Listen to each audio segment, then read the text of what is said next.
When a Boston socialite handed her platinum card to a broke stranger as a cruel joke, she expected designer shopping bags and champagne bottles, proof that poverty equals greed. Instead, $47,000 vanished in a single night, spent on something that shattered every assumption she'd ever made about worth, dignity, and what it means to be desperate. This is the story of Clara Wren's 24-hour game that backfired into a reckoning she never saw coming. And the single father who taught her that some people don't play games when their child's life hangs in the balance. Stay with me until the end, hit that like button, and drop a comment telling me what city you're watching from. I want to see how far this story travels. The ballroom of the Boston Harbor Hotel glittered like a jewelry box someone had shaken too hard.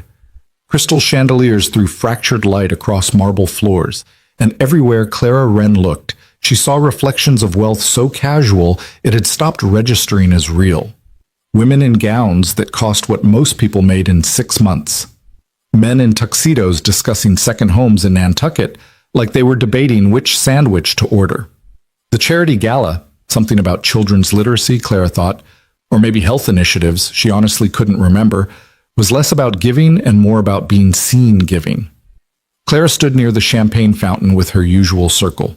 Bethany Cross, whose family owned half the commercial real estate in Back Bay, and Morgan Wells, an investment banker who treated kindness like a stock that never paid dividends. They were laughing about something trivial, a boutique that had closed, a mutual friend's questionable Botox, when Claire's attention snagged on movement near the entrance. A man had just walked in, and he was all wrong. Not wrong in the dangerous way, wrong in the way that made the space around him seem to hold its breath. His suit was dark and probably borrowed, hanging just slightly loose at the shoulders in a way that suggested either rapid weight loss or someone else's closet. His shoes were clean but worn at the heels. His face was weathered in a way that spoke of too many nights with too little sleep, lines carved deep around his eyes and mouth. He looked like he'd aged in dog years. He was also clearly lost. "Oh God," Bethany murmured, following Clara's gaze. "Who let him in?" The man, mid-30s maybe, though it was hard to tell with that exhaustion stamped into his features, was standing just inside the ballroom entrance, scanning the crowd with the expression of someone who'd accidentally walked into the wrong movie theater. His hands hung at his sides, empty of the champagne flute that seemed to appear in everyone else's grip within seconds of arrival.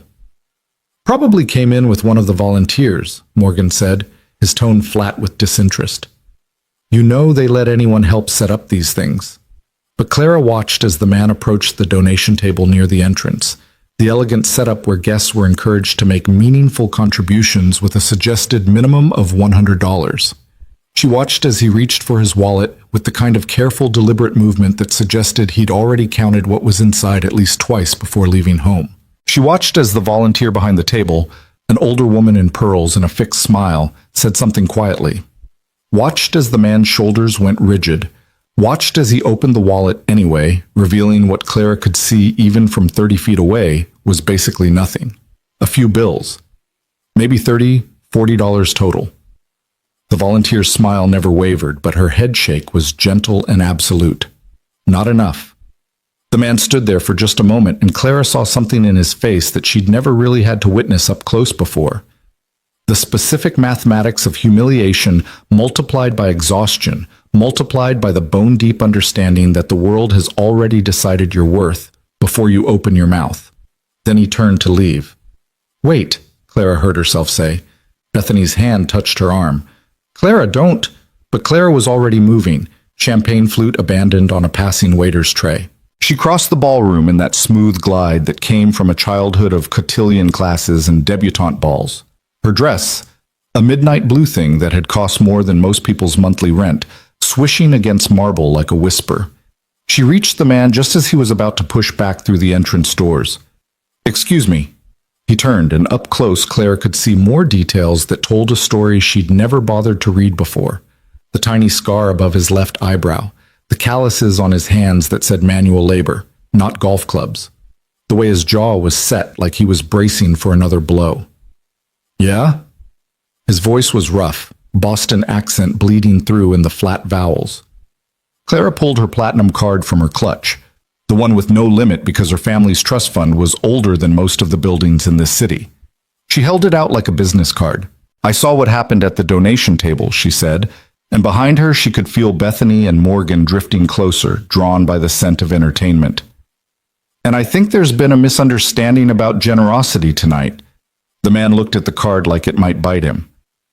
I don't need some. Here's what I'm thinking, Clara continued, her voice taking on that bright, sharp quality it got when she was performing for an audience. It's clear you came here wanting to contribute, but the minimum is exclusionary.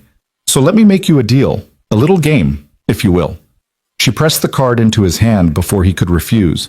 His fingers closed around it reflexively, and she saw him glance down at the platinum surface, at her full name embossed in raised letters, Clara Whitmore, Wren. 24 hours, Clara said. You can spend whatever you want on this card. No limit, no restrictions. Consider it my contribution to, she waved vaguely, whatever brings people to charity events they can't afford. Behind her, Bethany made a sound that was half laugh, half gasp. Morgan had pulled out his phone, probably already texting their group chat. The man stared at Clara with an expression she couldn't quite read. Not gratitude, definitely not gratitude.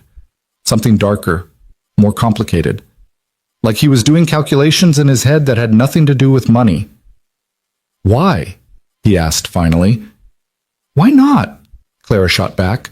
It's just money, and honestly, she let herself smile, the same smile she'd been perfecting since prep school, the one that made everything a game and nothing quite real. I'm curious what someone would do with complete financial freedom for a day. No judgment, no strings, just let's see what happens when the rules don't apply. Bethany was definitely filming now. Clara could see the phone angled in her peripheral vision. The man looked at this card again, then at Clara, then past her toward the ballroom full of people who'd never had to count the bills in their wallet before deciding if they could afford to be charitable. 24 hours, he repeated, his voice flat as pavement. Starting now, Clara confirmed. Do whatever you want, buy whatever you want. Live like money doesn't matter because for one day it doesn't. She expected something then, maybe gratitude, maybe excitement, maybe the kind of overwhelmed joy she sometimes saw on those reality shows where they surprised poor people with cash. Something that would confirm the narrative she was already constructing. She was being generous, he was being rescued, and tomorrow they'd all have a great story about how Clara Wren gave some random struggling guy the night of his life. Instead, the man pocketed the card with a movement so deliberate it looked almost violent. He met Clara's eyes dead on, and what she saw there made something small and cold settle in her chest. Okay, he said. Then, I'm Nate. Clara, she replied, though he already knew that from the card. 24 hours, Nate said again. Not a question, a confirmation, like he was accepting the terms of a contract. And then? Then you bring it back, Clara said with a shrug, and we'll see what the night taught us both.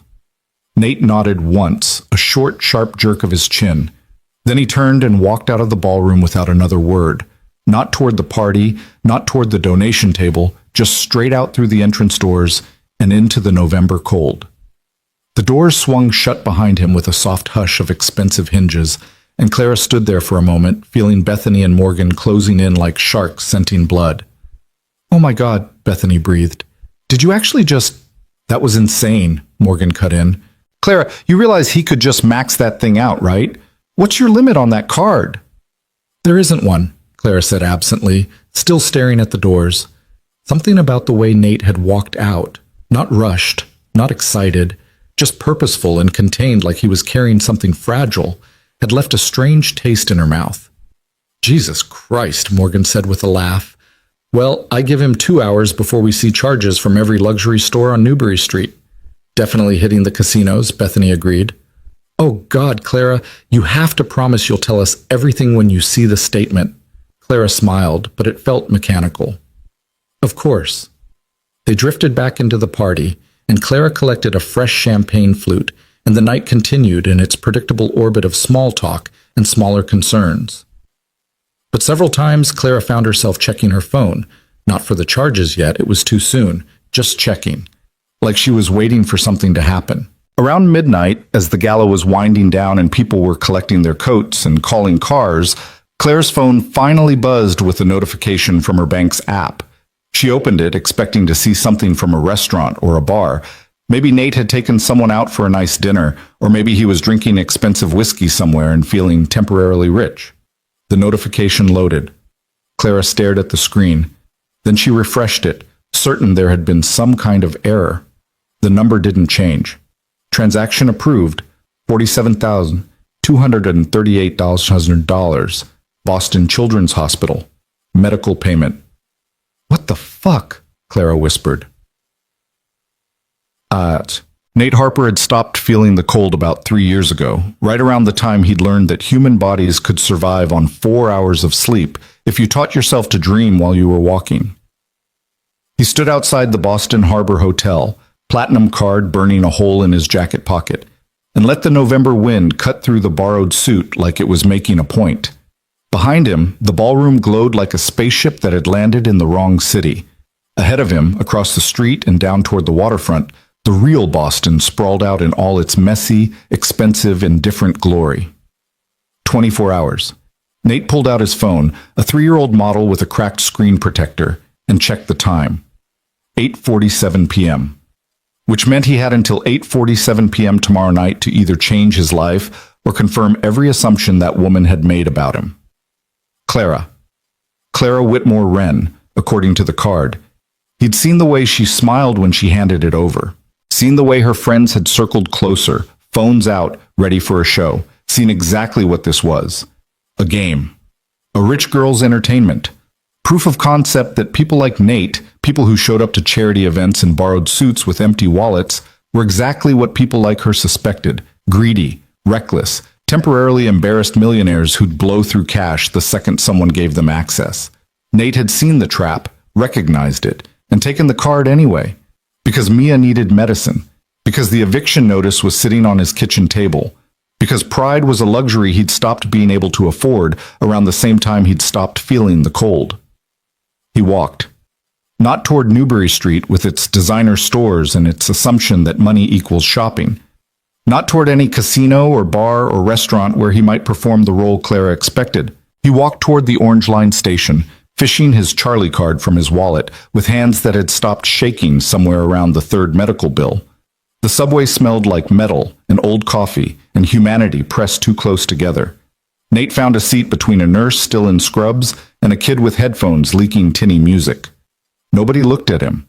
Nobody cared about his borrowed suit or the platinum card in his pocket or the fact that for the next 24 hours he had access to more money than he'd ever imagined having. He rode the train toward Dorchester, toward the walk-up apartment building where the heat only worked sometimes and the landlord had stopped returning calls 2 months ago, toward Mia. The apartment was dark when Nate unlocked the door, which meant Mrs. Chen from 2B had already put Mia to bed. He could see light under his neighbor's door, heard the soft sound of a television playing some Korean drama. Mrs. Chen was 83 and had been watching Mia after school since Nate's shifts at the warehouse started running late.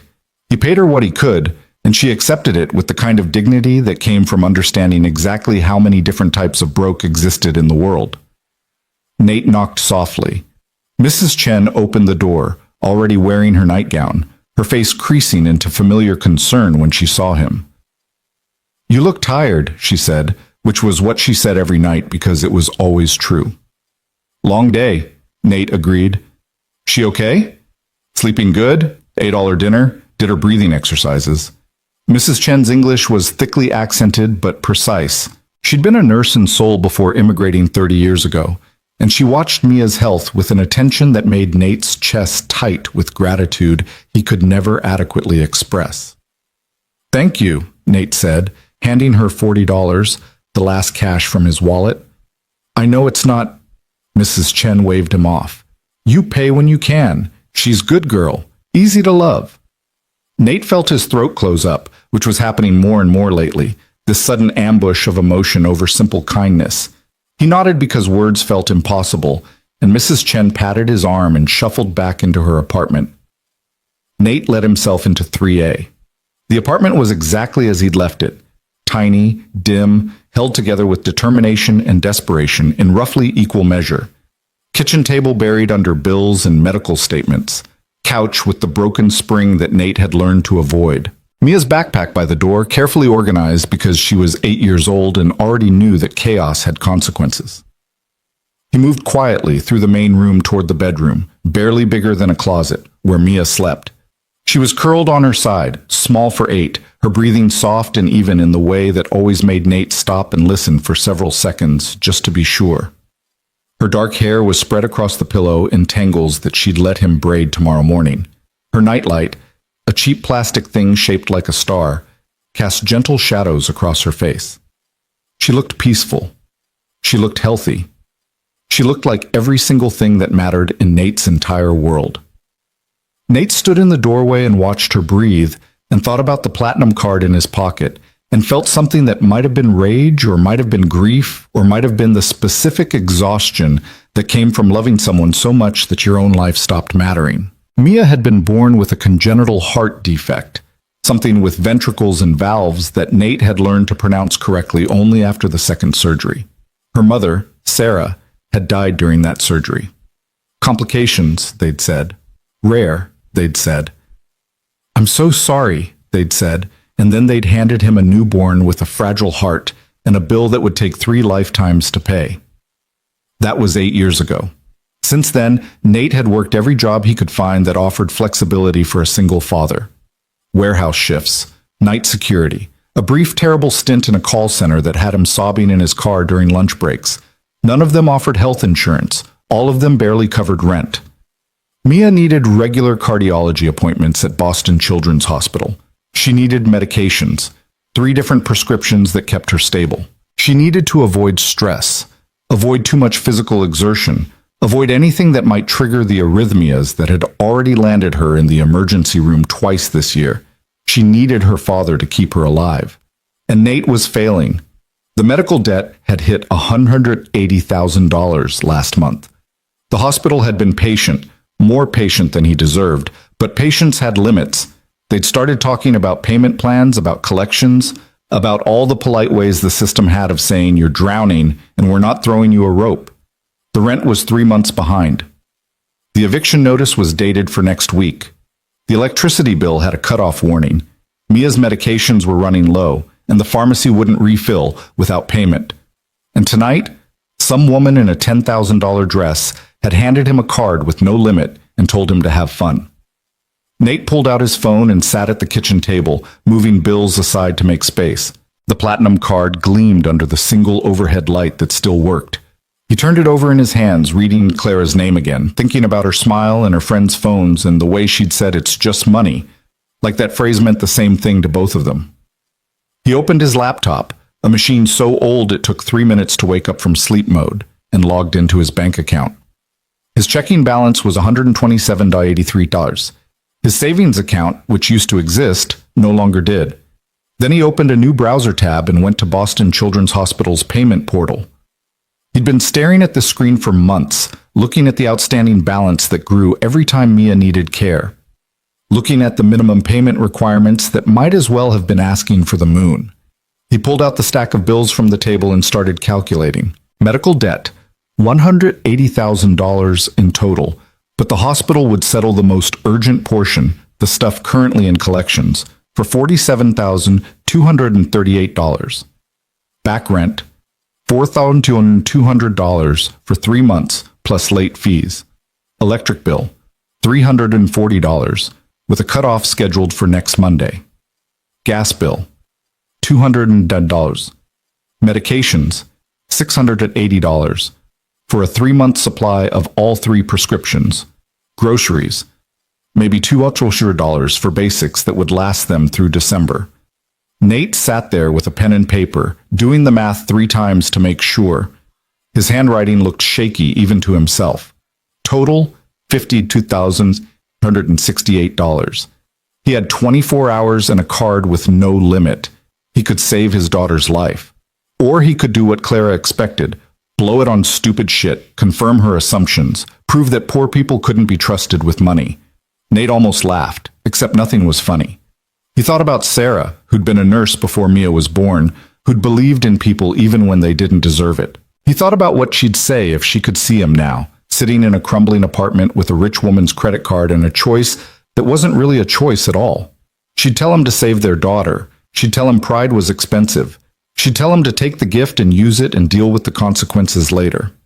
Nate opened the payment portal and entered Clara's card information. His hands were steady now. He processed the $47,238 payment to Boston Children's Hospital, watching the confirmation screen load with agonizing slowness. When it finally processed, he screenshotted it and saved it to his phone. One debt down. Then he paid the back rent through the landlord's portal, adding a note that said payment for September, October, November. Eviction notice rescinded per payment plan. He screenshotted that too. Electric bill? Gas bill. Both paid in full, both confirmed, both screenshotted. The pharmacy had an online system. He ordered Mia's medications, 3-month supply, delivery tomorrow. Screenshot. He looked at the time, 11:34 p.m. Then Nate did something he hadn't done in 3 years. He went to an online grocery service and ordered real food. Not ramen and canned soup. Actual food, fresh vegetables and fruit and the chicken breasts Mia loved. Bread that wasn't from the day-old rack. Milk that wasn't about to expire. He added peanut butter and jelly and the whole grain crackers Mia's cardiologist had recommended. He added juice boxes and string cheese and yogurt. He spent $340 on groceries and scheduled delivery for tomorrow morning. Screenshot. The laptop screen glowed in the dark apartment, and Nate sat there looking at the confirmation emails filling his inbox like evidence of something he couldn't quite name. Not theft. He'd been given permission. Not charity. There was nothing charitable about Clara's smile. Survival, maybe. The kind of mathematics you did when love outweighed pride and tomorrow mattered more than dignity. He checked the time again. 11:58 p.m. Then he opened a new document and started typing. Receipt of expenses. November 15th. He listed every transaction, every amount, every confirmation number. He noted the time and the purpose. He built a ledger that would show exactly where every dollar had gone, because whatever Clara thought this was, Nate was going to make sure she understood what it had actually been. Not a game. A lifeline. He worked until 2 a.m., organizing everything into a folder with printouts and screenshots and documentation that would have made an accountant weep with joy. Then he crawled into bed, not sleeping, just lying there in the dark, and thought about what came next. Because Clara had given him 24 hours, but she'd also given him something else. Proof that the world was exactly as broken as he'd always suspected, and that sometimes the only way to survive it was to take what you needed and refuse to apologize. Somewhere in the next room, Mia coughed softly in her sleep, then settled. Nate listened to her breathe and didn't sleep at all. Clara woke at 6 a.m. to 17 text messages, 4 missed calls, and a notification from her bank that made her sit straight up in bed. Alert. Multiple large transactions detected on account ending in 7392. She grabbed her phone with sleep-sticky hands and opened the banking app, her heart doing something arrhythmic that had nothing to do with champagne. The transactions loaded. $47,238, Boston Children's Hospital. $4,200, Property Management Solutions. $340, Atlantic Energy Services. $210, Boston Gas Company. $680, CVS Pharmacy. Online. $340, Fresh Direct Grocery Delivery. Clara stared at the screen. Then she scrolled up, thinking she'd somehow missed the charges from designer stores or restaurants or wherever people went when they wanted to pretend to be rich for a day. There was nothing else. The charges were all, every single one, utilities, medical, basic, survival. What the fuck, Clara said again, except this time it came out strangled. She called Bethany, who answered on the 4th ring, sounding hungover and annoyed. This better be good. He paid his medical bills, Clara said. The guy from last night, Nate. He used the card to pay medical bills and rent and... Bethany, what the fuck is happening? There was a long pause, then, what do you mean medical bills? Almost $50,000 to a children's hospital, and utilities, and Clara was scrolling again, checking the descriptions. Prescriptions. He bought groceries and prescriptions. That's it? Bethany sounded genuinely confused. He didn't buy anything? He bought survival, Clara said, and heard how hollow her voice sounded. He bought, Jesus, Bethany, he has a kid, a sick kid. And I handed him a card and told him to have fun like it was a fucking game. Okay, but Clara... Bethany was waking up now, her voice sharpening. You didn't know. How were you supposed to know? I could have asked, Clara said flatly. I could have asked literally anything about him instead of just assuming... Don't do this, Bethany cut in. Don't make this into some morality play. You were being generous. He took advantage. That's not your fault. But Clara was remembering the way Nate had looked at her last night. Not grateful, not excited, just evaluating, like he'd already run the numbers and knew exactly what this was, and had decided to take it anyway because the alternative was worse. I have to go, Clara said. Clara, wait. She hung up. For several minutes, she just sat there in her bedroom, the bedroom that was bigger than some people's entire apartments, with its custom closet and its ensuite bathroom and its view of the Charles River. Everything around her was expensive and beautiful and completely meaningless. Her phone buzzed again. Morgan this time, with a text. Bethany told me, call when you're ready to talk strategy. Strategy. Like this was a business deal gone wrong instead of a human being trying to keep his child alive. Clara got out of bed and paced to the window. The November sun was just starting to rise over the river, turning the water silver and gold. Down below, people were already moving, joggers on the esplanade, early commuters heading to the T, a woman walking a dog. Normal people doing normal things in a city that cost more than they could afford, but less than Clara had ever had to think about. She pulled up the transactions again and clicked on the hospital payment, looking for any additional information. The reference number led her to a patient portal, which required login credentials she didn't have. But the payment description included a name, Mia Harper. Clara opened a new browser window and typed before she could stop herself. Mia Harper, Boston Children's Hospital. The search results were mostly medical privacy walls, but she found something, a fundraising page from 2 years ago, long expired, with a photo of a little girl and a plea for help with surgical costs. Mia Harper, age 6, needs a second open heart surgery to repair complications from a congenital defect. Her mother passed away during her first surgery, and her father is struggling to cover the costs while caring for her alone. Clara clicked the photo, enlarging it. The little girl looked small for 6, with dark eyes and a shy smile. She was holding a stuffed bear, and someone, presumably Nate, had their hand on her shoulder just barely visible at the edge of the frame. The fundraising page had raised $3,400 of a $200,000 goal. Clara closed the laptop with slightly too much force. Then she sat on the edge of her bed and did something she hadn't done in years. She cried. Not the pretty, manageable tears that came during sad movies, the ugly kind that came from somewhere deep and unfamiliar, the kind that made her nose run and her throat close up. Because she'd looked at Nate last night and seen, what? A prop in her own story about generosity? Proof of her own open-mindedness? Entertainment for her friends? She'd seen everything except a father trying to keep his daughter alive. Clara wiped her face with the back of her hand and pulled herself together with the practiced efficiency that came from a lifetime of compartmentalizing inconvenient emotions. She showered, dressed in jeans and a sweater instead of her usual designer armor, and made herself coffee she didn't drink. Then she checked her phone again. 24 hours meant Nate would return the card tonight around 8:47 p.m. Clara had roughly 11 hours to figure out what the hell she was supposed to say when he did. The day passed in strange, fractured pieces. Clara tried to work.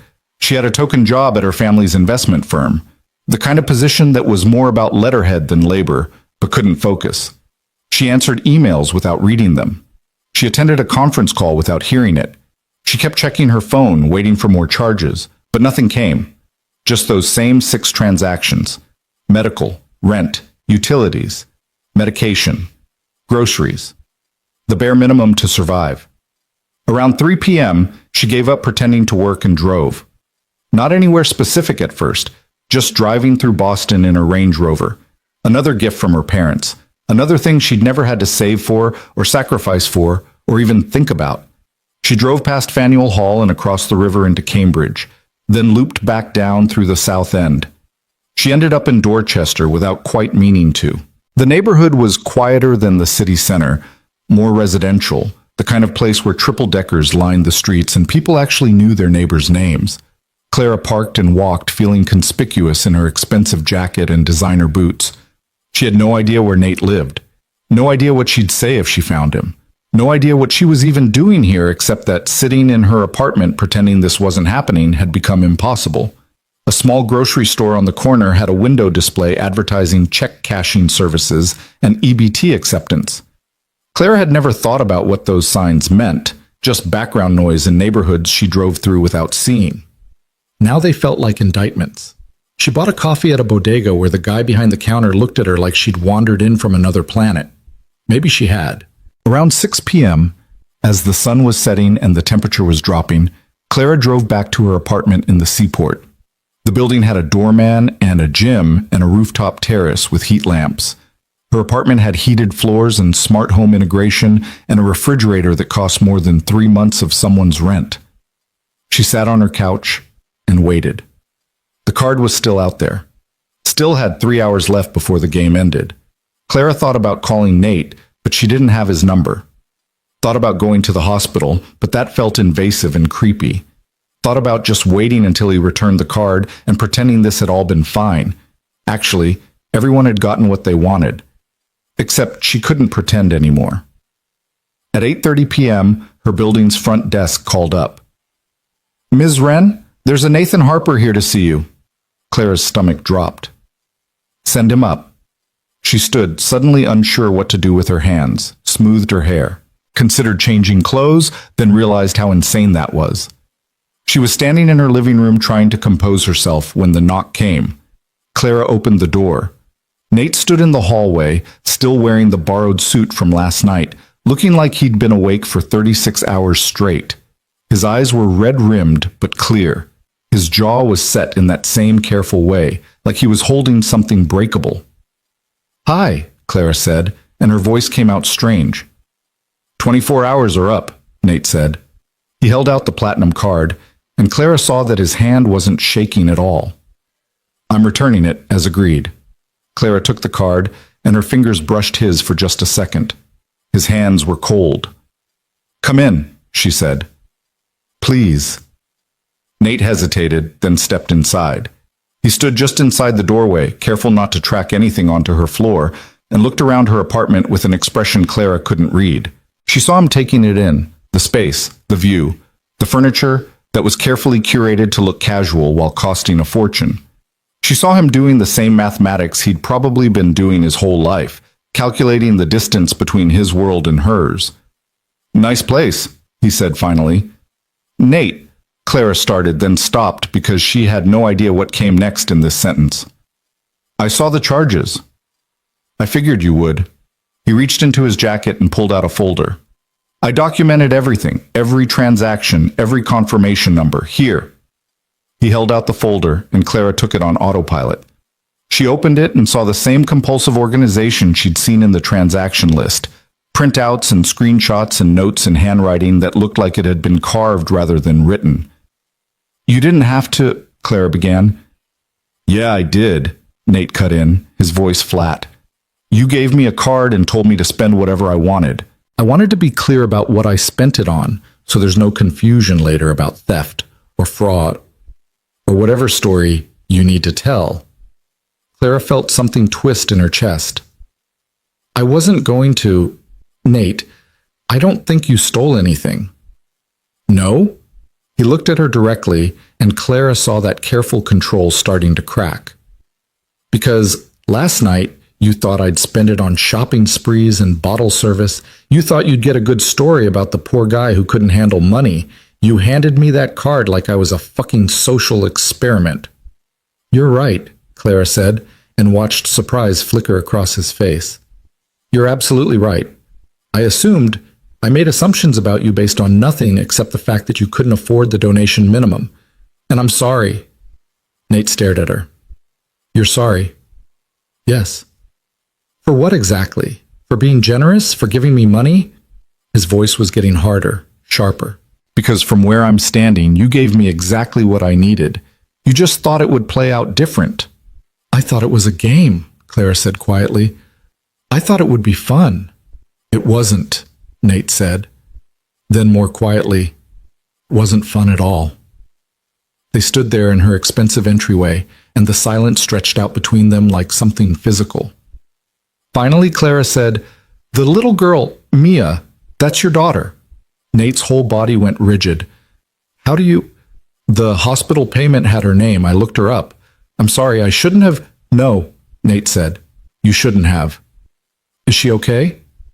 For a long moment, Nate didn't answer. Then, "She's 8 years old and she has a congenital heart defect that required 2 surgeries before she was 6. Her mother died during the second surgery. The medical debt from all of that has been destroying us for years. I work 60-hour weeks at a warehouse, and we're still 3 months behind on rent. Her medications cost more than I make in a week. And yesterday—" His voice cracked slightly, and he stopped, visibly pulling himself together. "Yesterday, I showed up at your charity event with $40, thinking maybe I could donate something small, feel like a human being for 5 minutes. And instead, you handed me your credit card and made it into entertainment." Clara felt tears starting again, and she didn't try to hide them. "I'm sorry." "Are you?" Nate asked. "Or are you just uncomfortable because I didn't play my part correctly?" "Both, probably," Clara said honestly. "I'm sorry for assuming. I'm sorry for making assumptions. I'm sorry that you needed help and I turned it into a joke." Nate looked at her for a long time, and Clara couldn't tell what he was thinking. Then he said, very quietly, "My daughter needed medicine. We were going to be evicted next week. The hospital payment would have gone to collections and destroyed what's left of my credit. I took your card because pride is a luxury I can't afford anymore, not when Mia's life depends on me keeping our heads above water." He paused. "So I used it. I used every dollar I needed to keep us alive for another few months. And I came here to return it and give you documentation so you'd know exactly what kind of person I am. The kind who takes charity and uses it for survival instead of entertainment." "That doesn't make you—" "I know what it makes me," Nate interrupted. "It makes me someone who did what he had to do. I'm not proud of it. I'm not ashamed of it either. It just is." Clara looked down at the folder in her hands, at the careful documentation of a man trying to prove his worth through receipts. "Keep it," she said suddenly. Nate frowned. "What?" "The money, the charges. Keep it.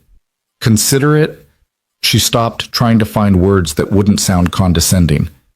"Consider it what it should have been from the start. Not a game, just help." "I don't want your charity," Nate said, his voice going hard again. "It's not charity," Clara said. "Or maybe it is, I don't know anymore. But Nate, your daughter needs medicine. You need to keep your apartment. Those aren't wants, they're needs. And I have more money than I'll ever use, sitting in accounts I never even check. So keep it, please." Nate stood there, jaw working like he was chewing through words that wouldn't come out right. "I don't need your pity," he said finally. "This isn't pity," Clara said. "This is me realizing that the world is broken in ways I've never had to see before. And maybe the only decent thing I can do is not make it worse." They looked at each other across the beautiful entryway of Clara's beautiful apartment, and Clara thought about all the distance between them that had nothing to do with square footage. Finally, Nate said, "I should go." "Wait," Clara started, but she didn't know what came next. Nate was already moving toward the door, and he paused with his hand on the handle and looked back. "Money isn't a measure of worth," he said quietly. "Choices are. You made yours last night, and I made mine. We both have to live with them." Then he opened the door and walked out, and Clara stood there holding a folder full of receipts that proved exactly what she'd been too blind to see, that sometimes people don't play games because their lives are already too hard to survive. The door clicked shut. Clara sank onto her couch and opened the folder again, reading through Nate's careful documentation. Every charge, every note, every proof that he'd taken what he needed and nothing more. At the very back of the folder, tucked behind the final receipt, was a photograph. Clara pulled it out.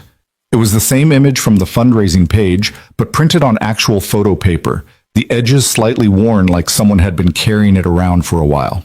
Mia Harper, age 6 in the photo, but 8 now, holding her stuffed bear and smiling shyly at the camera.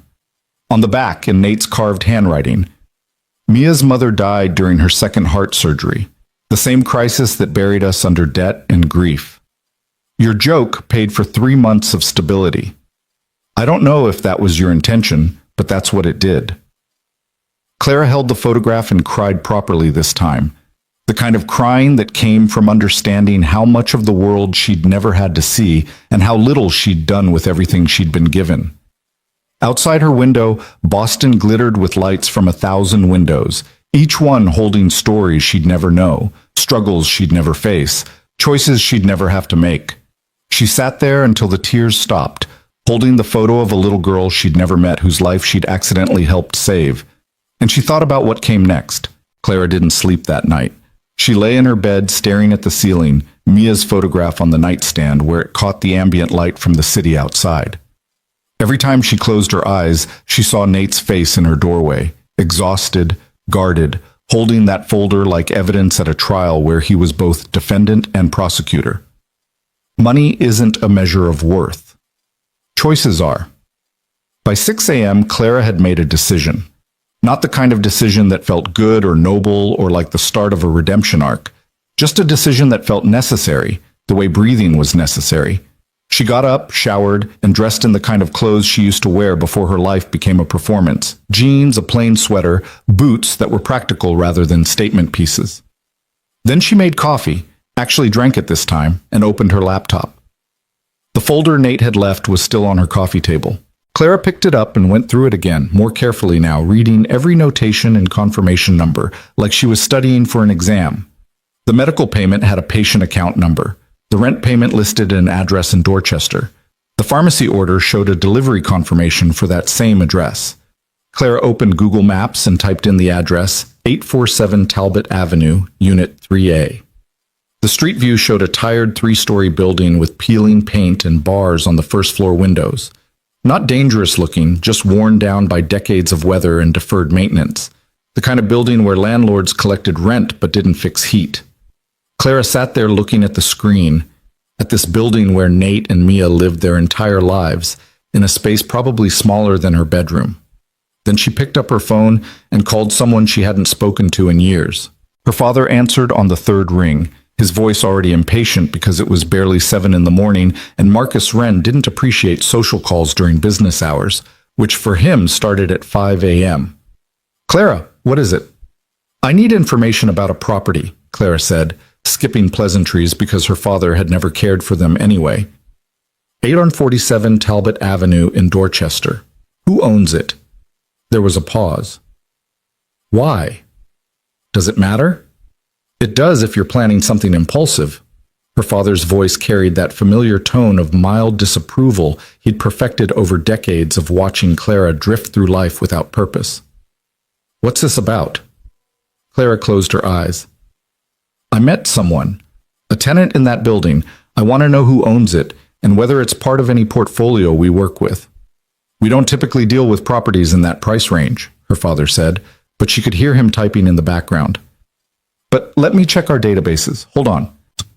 Clara waited, listening to the sound of her father's keyboard and his occasional muttered commentary about outdated filing systems. Outside her window, the city was waking up. Traffic building on the streets below, lights clicking on in office buildings across the water. Property Management Solutions, her father said finally. They own several buildings in that area. Small operation, mostly focused on lower-income rentals. Not in our direct portfolio, but we've financed some of their acquisitions. Why? What's their reputation? Clara, what is this about? Dad, please. Another pause. Longer this time. Then, they're not great. High turnover, lots of complaints about maintenance, aggressive collection practices. They're not slumlords, but they're not winning any tenant advocacy awards either. Clara, thanks, Dad. I have to go. Clara, wait. She hung up before he could finish, then immediately pulled up Property Management Solutions on her laptop. Their website was bare bones and corporate, featuring stock photos of smiling families that definitely didn't live in buildings with bars on the windows. The contact page listed a main office in Quincy and a general inquiry email. Clara opened her email and started typing, then stopped. What was she doing? Writing an angry letter about tenant conditions, threatening to expose their practices, playing white savior to a man who'd made it clear he didn't want her pity? She deleted the draft and closed the laptop. The photograph of Mia stared at her from the nightstand. Clara picked up her phone again and called Bethany. "It's 7 a.m, Bethany groaned. "What the hell, Clara?" "I need your help with something." "Does it involve coffee? Because I'm not functional without coffee." "Meet me at Thinking Cup in an hour," Clara said. "And Beth, don't bring Morgan." That got Bethany's attention. "Okay, now I'm worried. What's going on?" "Just meet me, please." Bethany agreed, probably more out of curiosity than friendship. And Clara spent the next hour pacing her apartment trying to figure out how to explain something she barely understood herself. The coffee shop was crowded with morning commuters when Clara arrived. Bethany was already there, looking polished in a cashmere coat and designer sunglasses despite the early hour. She'd claimed a corner table and was scrolling through her phone with the focused intensity of someone avoiding actual conversation. Clara slid into the seat across from her. "Thanks for coming." Bethany looked up and her expression shifted when she saw Clara's face. "Okay, you look terrible. What happened?" "I need to tell you something, and I need you to actually listen instead of just waiting for your turn to talk." "That's unnecessarily harsh," Bethany said, but she put her phone face down on the table. "Fine, I'm listening." Clara took a breath. "The guy from the gala, Nate, he has an 8-year-old daughter with a heart condition. His wife died during the kid's surgery. He's been drowning in medical debt and working 60-hour weeks just to keep them housed and fed. When I gave him my card, he didn't go shopping or gambling or any of the things we assumed he would. He paid his medical bills. He paid his rent so they wouldn't get evicted. He bought groceries and medicine for his daughter." Bethany blinked. "Okay. That's it? Okay. What do you want me to say?" Bethany's voice was careful, like she was talking to someone having a breakdown. "That's sad. It's really sad. But Clara, you didn't know any of that when you gave him the card. You can't blame yourself for not being psychic." "I'm not blaming myself for not being psychic," Clara said, hearing her voice rise slightly. "I'm blaming myself for making assumptions, for treating another human being like entertainment, for living in a world where I can drop $50,000 on a whim and think it's funny, while people like Nate are choosing between their kids' medicine and rent." Bethany leaned back in her chair. "So what, you want to fix poverty now? Clara, one guy doesn't represent—" "He's not representing anything," Clara interrupted. "He's just a person who needed help, and I accidentally provided it while trying to prove a point about poor people being irresponsible with money. Do you not see how fucked up that is?" "I see that you're spiraling," Bethany said bluntly. "And I get it. This situation hit you in a weird way, and now you're processing some guilt about privilege or whatever. But Clara, you can't save everyone. And more importantly, you shouldn't try to save people who don't want to be saved." "He doesn't want pity," Clara said. "He made that very clear." "So what do you want from me?" Clara hadn't actually figured that part out yet. She'd called Bethany on instinct, looking for what? Permission? Validation? Someone to tell her she wasn't crazy for caring about this? "I don't know," Clara admitted. "I just needed to talk to someone who knows me and won't judge me for having feelings about this." Bethany's expression softened slightly. "I'm not judging you. I'm worried about you. This guy, Nate, he came into your life for one night, took the help you offered, and left. That's the end of the story. You don't owe him anything else, and he clearly doesn't want anything else from you." "I know that." "Do you?" Bethany leaned forward. "Because it sounds like you're about to do something impulsive and potentially creepy, like showing up at his apartment or trying to fix his entire life because you feel guilty about one thoughtless gesture." Clara opened her mouth to protest, then closed it because Bethany wasn't entirely wrong. "I just keep thinking about his daughter," Clara said quietly.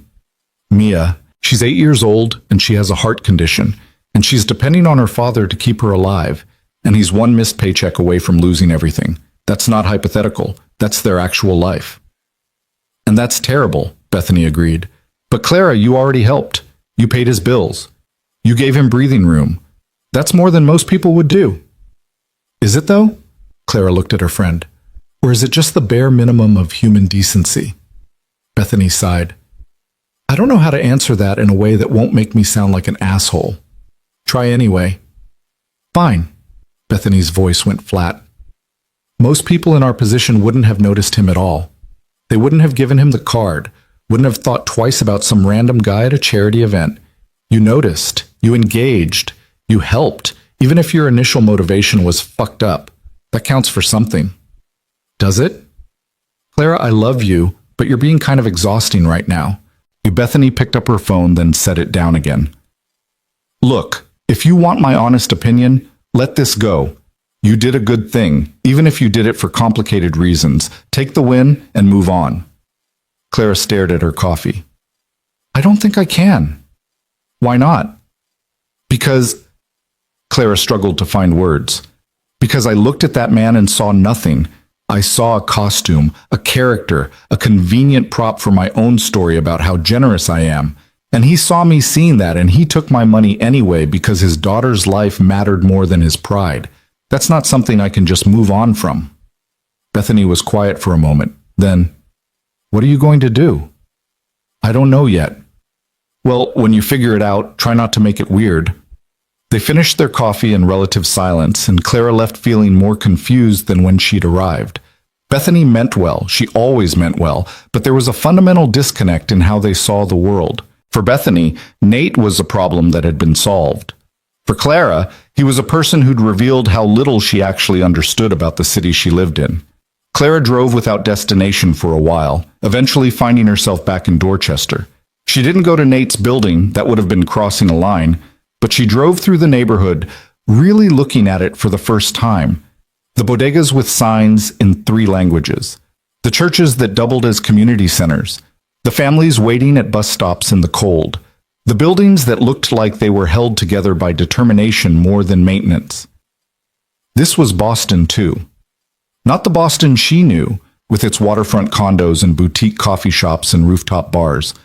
This was the Boston that existed in the margins of her awareness, populated by people she'd never bothered to see. Clara pulled over on a side street and just sat there. Engine running, heat on, watching people live their lives. A woman struggled past with 2 kids and a week's worth of groceries. A man in a work uniform trudged toward the tea station, shoulders hunched against the wind. A group of teenagers laughed on a corner, their breath visible in the cold air.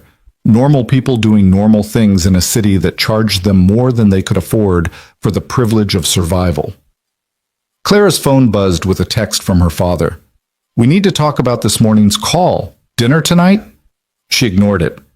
Instead, she opened the Notes app on her phone and started writing. Not a plan exactly, but thoughts, fragments, questions. What does help actually look like? How do you help without condescension? Is there a way to use money that doesn't feel like charity? What would Nate actually need versus what I think he needs? She sat there for an hour, typing and deleting, trying to work through something that felt too big and too complicated for a simple solution. Finally, she drove back to her apartment and did something she'd been avoiding for years. She called her family's investment firm and asked to speak with someone in real estate acquisitions. The woman who answered, Jennifer, according to her email signature, sounded confused but professional. Ms. Wren, how can I help you? I want to know about affordable housing investments, Claire said. Specifically, properties in areas like Dorchester, Roxbury, Mattapan, buildings that house working families. There was a pause. We typically don't focus on that market segment. The returns aren't... I'm not asking about returns, Clara interrupted. I'm asking about the properties themselves. Who owns them, how they're managed, whether there are opportunities to improve conditions without displacing tenants. Another pause. Longer this time. Ms. Wren, that's a fairly complex question. Would you like to schedule a meeting to discuss... Yes, Clara said, as soon as possible. Jennifer scheduled her for Thursday afternoon, and Clara hung up feeling like she'd started something without knowing where it would lead. The rest of Monday and all of Tuesday passed in a strange fog.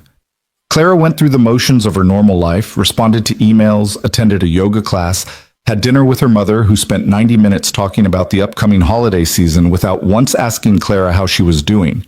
But everything felt muted, like she was watching her own life from a distance. On Wednesday morning, Clara did something she'd never done before. She called out sick from work and drove to Boston Children's Hospital. She didn't have a plan, didn't know what she was looking for, just knew that she needed to see it, the place where Nate's life had been broken open and never properly put back together. The hospital was enormous and bustling, full of parents with worried faces and children in wheelchairs and doctors moving with purposeful efficiency. Clara felt conspicuous and useless standing in the main lobby, so she found a cafe on the second floor and ordered coffee she didn't want. She sat by the window and watched families come and go. A mother holding a sleeping toddler. A father arguing quietly with someone on the phone about insurance coverage. Two grandparents who looked like they'd aged a decade overnight. These were Nate's people. Not in any literal sense, but in the sense that they all understood something Clara had never had to learn. That love sometimes meant watching your child suffer and being powerless to stop it. Clara finished her coffee and wandered through the public areas of the hospital, reading the plaques on the walls about donors and research initiatives and children who'd beaten impossible odds. The Wren family name appeared several times. Her grandfather had donated a wingback in the 80s, and her father's firm sponsored an annual fundraiser. Their money had built rooms where children like Mia received care. Their money had also created a system where fathers like Nate drowned in debt for accessing that care. The contradiction sat heavy in Clara's chest. She left the hospital and drove to her father's office in the financial district. She hadn't made an appointment, but the receptionist recognized her and waved her through to the executive floor where Marcus Wren kept a corner office with views of the harbor. Her father looked up from his computer with an expression of mild surprise. "Clara, I wasn't expecting you. I need to talk to you about something," Clara said, closing the door behind her. Marcus gestured to the chair across from his desk. "About the property you asked about Monday morning?" "About a lot of things." Clara sat down and realized she had no idea how to have this conversation. "Dad, what do you actually know about the buildings we finance? The apartments where real people live?" Her father leaned back in his chair, studying her with the analytical attention he usually reserved for quarterly reports. "We finance a diverse portfolio of properties. Residential, commercial, mixed use. We conduct thorough due diligence on—" "That's not what I'm asking," Clara interrupted. "I'm asking if you know what it's like to live in those buildings. If you've ever actually visited them, talked to the tenants, seen what conditions are like when landlords are more focused on profit than maintenance." Marcus was quiet for a moment. "No," he said finally. "That's not typically part of the investment analysis process." "Maybe it should be." "Clara," her father's voice was patient but firm, "I understand you're going through something right now. Your mother mentioned you seemed distracted at dinner. But running a successful investment firm requires focusing on financial metrics, not individual tenant stories." "What if those stories matter, though?"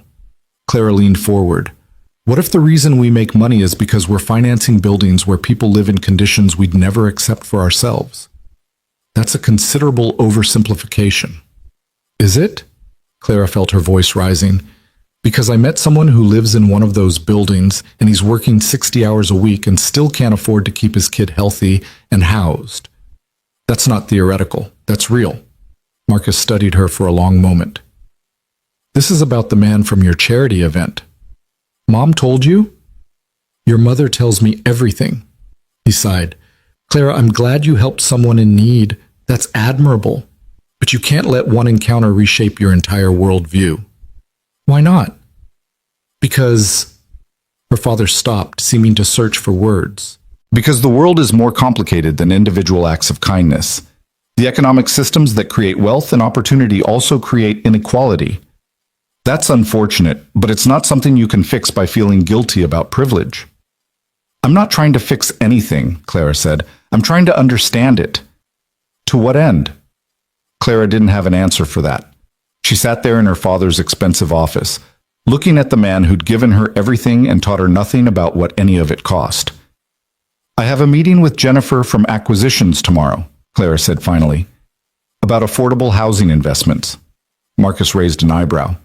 Jennifer mentioned, "I'll be honest, Clara, I'm not sure what you're hoping to accomplish. Neither am I, Clara admitted. But I need to start somewhere. Her father regarded her with something that might have been concern or might have been calculation. With Marcus Wren, it was often hard to tell the difference. Your trust fund is yours to do with as you please, he said carefully. If you want to invest in lower margin properties out of some sense of social responsibility, that's your prerogative. Just understand that charity and business are different enterprises with different objectives. What if they don't have to be? Clara stood up. What if there's a way to make investments that actually help people instead of just extracting maximum profit? Then you'd be in the minority of investors, her father said. But you're an adult, Clara. Make your own decisions. It wasn't approval, but it wasn't disapproval either. Coming from Marcus Wren, it was practically a blessing. Clara left his office and went home, and for the first time in days, she felt like she had something resembling direction. Thursday's meeting with Jennifer turned out to be more productive than Clara expected. Jennifer had prepared a portfolio analysis of affordable housing properties in Boston, complete with ownership structures, tenant demographics, and financial performance metrics. Most of these buildings operate on thin margins, Jennifer explained, pulling up spreadsheets on her laptop. The rents are lower, maintenance costs are higher due to age and deferred upkeep, and tenant turnover creates collection challenges. From a pure investment perspective, they're not attractive. But people live there, Clara said. Yes, of course. Jennifer looked uncertain, like she wasn't sure where Clara was going with this. The question is what kind of investment model would allow for both profitability and improved tenant conditions. They spent 2 hours going through different scenarios. What if you acquired a building with the explicit goal of maintaining affordable rents while upgrading systems? What if you structured leases to include tenant protections against arbitrary eviction? What if you hired property managers who actually responded to maintenance requests? The numbers were complicated, but Jennifer seemed intrigued despite herself. It's an interesting thought experiment, she said, though I'm not sure our firm would support this kind of approach. I'm not asking the firm to support it, Clara said. I'm asking you to help me figure out if it's possible using my own money. Jennifer's expression shifted. You're serious about this? Yes. Can I ask why? Clara thought about Nate standing in her doorway, holding his folder of receipts like evidence. Thought about Mia's photograph and the fundraising page that had barely raised $3,000. Thought about all the buildings she'd never bothered to see and all the people whose lives she'd never bothered to consider. Because someone showed me what my money actually means, Clara said, and I can't unknow that anymore. Jennifer nodded slowly. All right, let me put together some models for you, but Ms. Wren, Clara, this isn't going to be simple. Affordable housing is complicated, and there are a lot of ways to get it wrong. I know, Clara said, but I have to try. She left the meeting with a stack of documents and a follow-up scheduled for next week. It wasn't a solution, wasn't even close to a solution, but it was something other than sitting in her apartment feeling helpless. That evening, Clara sat at her desk and pulled out Nate's folder again. She'd been avoiding the photograph, but now she looked at it directly. Mia Harper, small for her age, holding her stuffed bear and smiling despite everything. On impulse, Clara flipped the photo over and reread Nate's note. Your joke paid for 3 months of stability. I don't know if that was your intention, but that's what it did. 3 months. That was all the breathing room $50,000 had bought them. 3 months before the bills started piling up again, before the next crisis hit, before Nate had to choose between medicine and groceries. It wasn't enough. But maybe, Clara could build something that would be. She picked up her phone and called Jennifer. It's late, Jennifer answered, sounding bemused.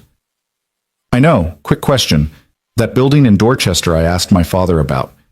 847 Talbot Avenue. Is it for sale? Let me check. Clara heard typing in the background. Not currently on the market, but the ownership company has been shopping several properties in that area. Why? Find out if they'd sell, Clara said. And Jennifer? I want to move fast on this. How fast? As fast as legally possible. There was a long pause. Then Jennifer said carefully, Clara, buying a building is not the same as helping one tenant. You understand that? I understand, Clara said, but I'm not trying to help one tenant. I'm trying to figure out if it's possible to own property without being a predator. Jennifer stopped. That's actually a really interesting question. So you'll help? Yeah, Jennifer said, and she sounded almost excited. Yeah, I'll help. Give me a few days to make some calls. Clara hung up and sat in the growing darkness of her apartment, looking out at the city lights and thinking about Nate and Mia in their crumbling walk-up 3 miles away. She didn't know if what she was planning would help or hurt or just complicate an already complicated situation, but she knew she couldn't sit still anymore. Somewhere in Dorchester, Nate was probably putting Mia to bed, checking her breathing, calculating how many more shifts he needed to work before the next crisis hit. And Clara was going to make sure that when it did, he had more than 3 months of breathing room to face it. Jennifer called back 3 days later with news that made Clara's stomach drop and her heart race in equal measure. They'll sell, Jennifer said without preamble. Property Management Solutions is consolidating their portfolio, and 847 Talbot is on their list. They're asking $2.3 million. Clara was sitting in her apartment, laptop open to financial spreadsheets she barely understood, trying to teach herself the economics of building ownership. That seems low for a 3-story building in Boston. It's Dorchester, not Back Bay, and the building needs significant work, new heating system, updated electrical, probably full plumbing overhaul. They've deferred maintenance for years. Jennifer paused. Clara, are you sure about this? Because once we start the acquisition process, it's going to move fast, and you'll be responsible for 18 units and all the headaches that come with them. I'm sure, Clara said, though she wasn't sure at all. She was terrified. But terror felt better than the hollow uselessness that had been eating at her for days. All right, I'll draft a letter of intent. But Clara, we need to talk about management structure. You can't just buy a building and hope it runs itself. They spent the next hour on the phone, Jennifer walking Clara through the realities of property ownership. You needed a management company, or at least a superintendent. You needed contracts with maintenance vendors and plumbers and electricians. You needed a plan for rent collection, for lease renewals, for what happened when tenants couldn't pay or when emergencies struck at 3 a.m. What about the current tenants? Clara asked. What happens to them during the sale? Their leases transfer with the property. You'd inherit them as is, though you could choose not to renew when terms expire. I don't want anyone displaced, Clara said firmly. That's non-negotiable. Even if some are behind on rent? Clara thought about Nate's 3 months of back rent that her card had covered, especially if they're behind on rent. Jennifer, the whole point of this is to create stable housing, not to extract maximum profit. Jennifer was quiet for a moment. You know this is going to cost you money, right? Like, actually lose money, not just make less money than optimal. I have money to lose, Clara said. What I don't have is a clear conscience about how I've been living. Okay. Jennifer's voice shifted into business mode. Let me work up some projections. But Clara, you should visit the building before you commit. See what you're actually buying. Can you arrange that? I'll set something up for tomorrow. After they hung up, Clara sat very still in her apartment, processing what she'd just set in motion. She was about to spend $2, $3 million of her trust fund on a building she'd never seen inside, in a neighborhood she'd driven through exactly twice, for reasons she couldn't fully articulate to anyone, including herself. Her phone buzzed with a text from Bethany. Lunch tomorrow? Clara typed back, Can't. Building inspection in Dorchester. The response came immediately. What building? Clara didn't answer. She wasn't ready to explain this to Bethany, wasn't ready to defend her choices to someone who'd already decided Clara was having some kind of crisis. Maybe she was. But if so, it was the most purposeful crisis she'd ever had. The next morning, Clara met Jennifer outside 847 Talbot Avenue. In daylight, the building looked even more worn than it had in Google Street View. The brick facade was grimy with decades of city pollution. Several windows had cracks spiderwebbing across the glass. The front steps were uneven, and someone had tried to patch them with concrete that didn't match. Jennifer was waiting with a man in his 50s wearing a Property Management Solutions polo and an expression of extreme disinterest. Ms. Wren, this is Rick from PMS. He's going to walk us through the property. Rick grunted something that might have been a greeting and unlocked the front door. Building's got 3 floors, 6 units per floor. Current occupancy is 16 of 18. Heating's oil. Electrical's been updated in the last decade, but not to current code. Plumbing's original from 1952. They stepped into a hallway that smelled like old cooking and mildew. The overhead light flickered, and Claire could hear someone's television through a nearby door. We'll start with the vacant units, Rick said, leading them upstairs that creaked ominously. Easier than bothering tenants. The first vacant unit was on the second floor. Rick unlocked it and stepped aside, and Clara walked into a space that made her chest tighten with something between anger and shame. The apartment was small, maybe 650 square feet, with a kitchen, a bathroom, and 2 small bedrooms. The linoleum flooring was cracked and peeling. The kitchen cabinets hung crooked on their hinges. The bathroom had visible mold creeping up the walls around the tub. The windows were single pane and let in drafts even with them closed. This rents for $1,400 a month? Clara asked. $1,350, Rick corrected. Below market for the area. It's uninhabitable, Clara said flatly. Rick shrugged. It's vacant. Gets rented within a week every time it opens up. Because people were desperate, Clara thought. Because $1,350 for a moldy apartment with broken cabinets was still cheaper than anything else they could find in a city that had decided housing was a luxury good. Jennifer was taking notes on her phone, photographing the worst damage. The other vacant unit similar? Worse, Rick said.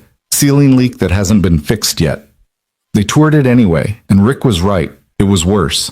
The ceiling in the smaller bedroom had a brown water stain the size of a dinner table, and when Clara looked up, she could see where the plaster had started to sag. How long has this been leaking? Jennifer asked. Couple months. We're getting quotes for repairs.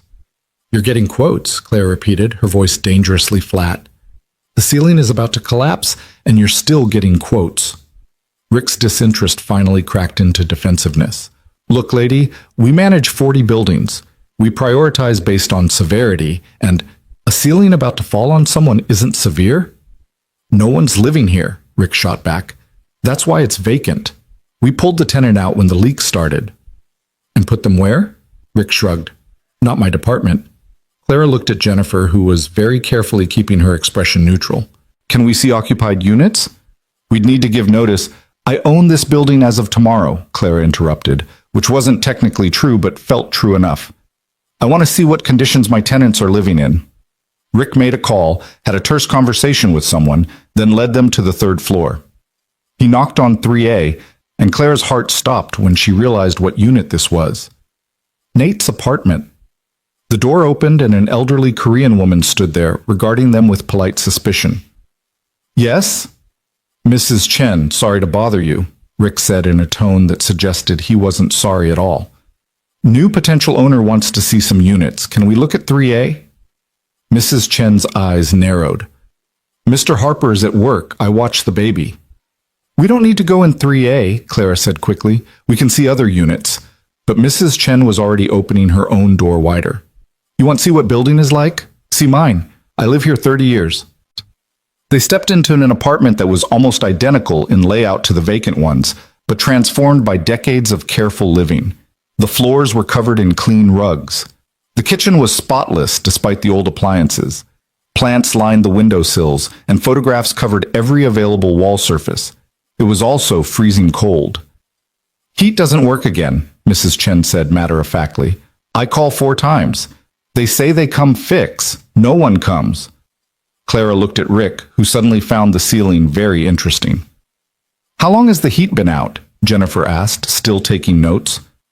2 weeks, maybe 3. Mrs. Chen wrapped her cardigan tighter around herself. I use space heater, but expensive. Electric bill very high. You shouldn't have to use a space heater in November, Clara said. Rick, why hasn't this been fixed? I'll have to check the work orders. Don't bother, Clara cut him off. She turned to Mrs. Chen. Ma'am, I'm very sorry about this. The heat will be fixed within 24 hours, and your next month's rent is waived to compensate for the inconvenience. Rick started to protest, but Jennifer shot him a look that could have frozen water. Mrs. Chen studied Clara with sharp eyes. You new owner? I'm going to be, Clara said, and things are going to change around here. Mrs. Chen nodded slowly. Good. Building used to be good. Now is She gestured vaguely at the cold apartment. Not so good. They left after Clara got Mrs. Chen's phone number and promised again about the heat. Rick was silent and hostile on the way back down, clearly calculating how to report this interaction to his supervisors. Outside, Jennifer waited until Rick had driven away before turning to Clara. Well, that was something. That was unacceptable, Clara said. Her hands were shaking with anger. Jennifer, these are the conditions we're financing? People living without heat in November? Ceilings collapsing? This is what our money supports? Our money finances acquisitions, Jennifer said carefully. Property management is the owner's responsibility. So we profit while claiming no responsibility for how tenants are treated? Jennifer stopped. Yeah, that's basically how it works. Clara looked up at the building, at the windows where 18 families lived their lives in spaces she'd never considered before. Somewhere behind one of those windows, Nate was probably at work, trusting that Mrs. Chen was keeping Mia warm and safe in an apartment that currently had no heat. Make the offer, Clara said. Full asking price, close as fast as legally possible. And Jennifer, find me a property manager who actually gives a shit about people. That might be harder than you think. Try anyway. The purchase moved forward with the kind of speed that only happened when you had money and lawyers who didn't ask unnecessary questions. Clara's father called twice to express concerns about the investment, but he didn't try to stop her. Her mother sent a worried email about Clara's recent behavior that Clara deleted without responding.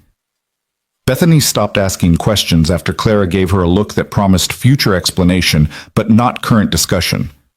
5 days after the building inspection, Clara sat in a lawyer's office signing documents that transferred ownership of 847 Talbot Avenue to a newly formed LLC she'd named Stable Ground Holdings. The name had come to her at 3 a.m. during one of the many sleepless nights she'd been having because that's what she wanted to provide. Stable ground, the kind Nate had been fighting for his entire adult life.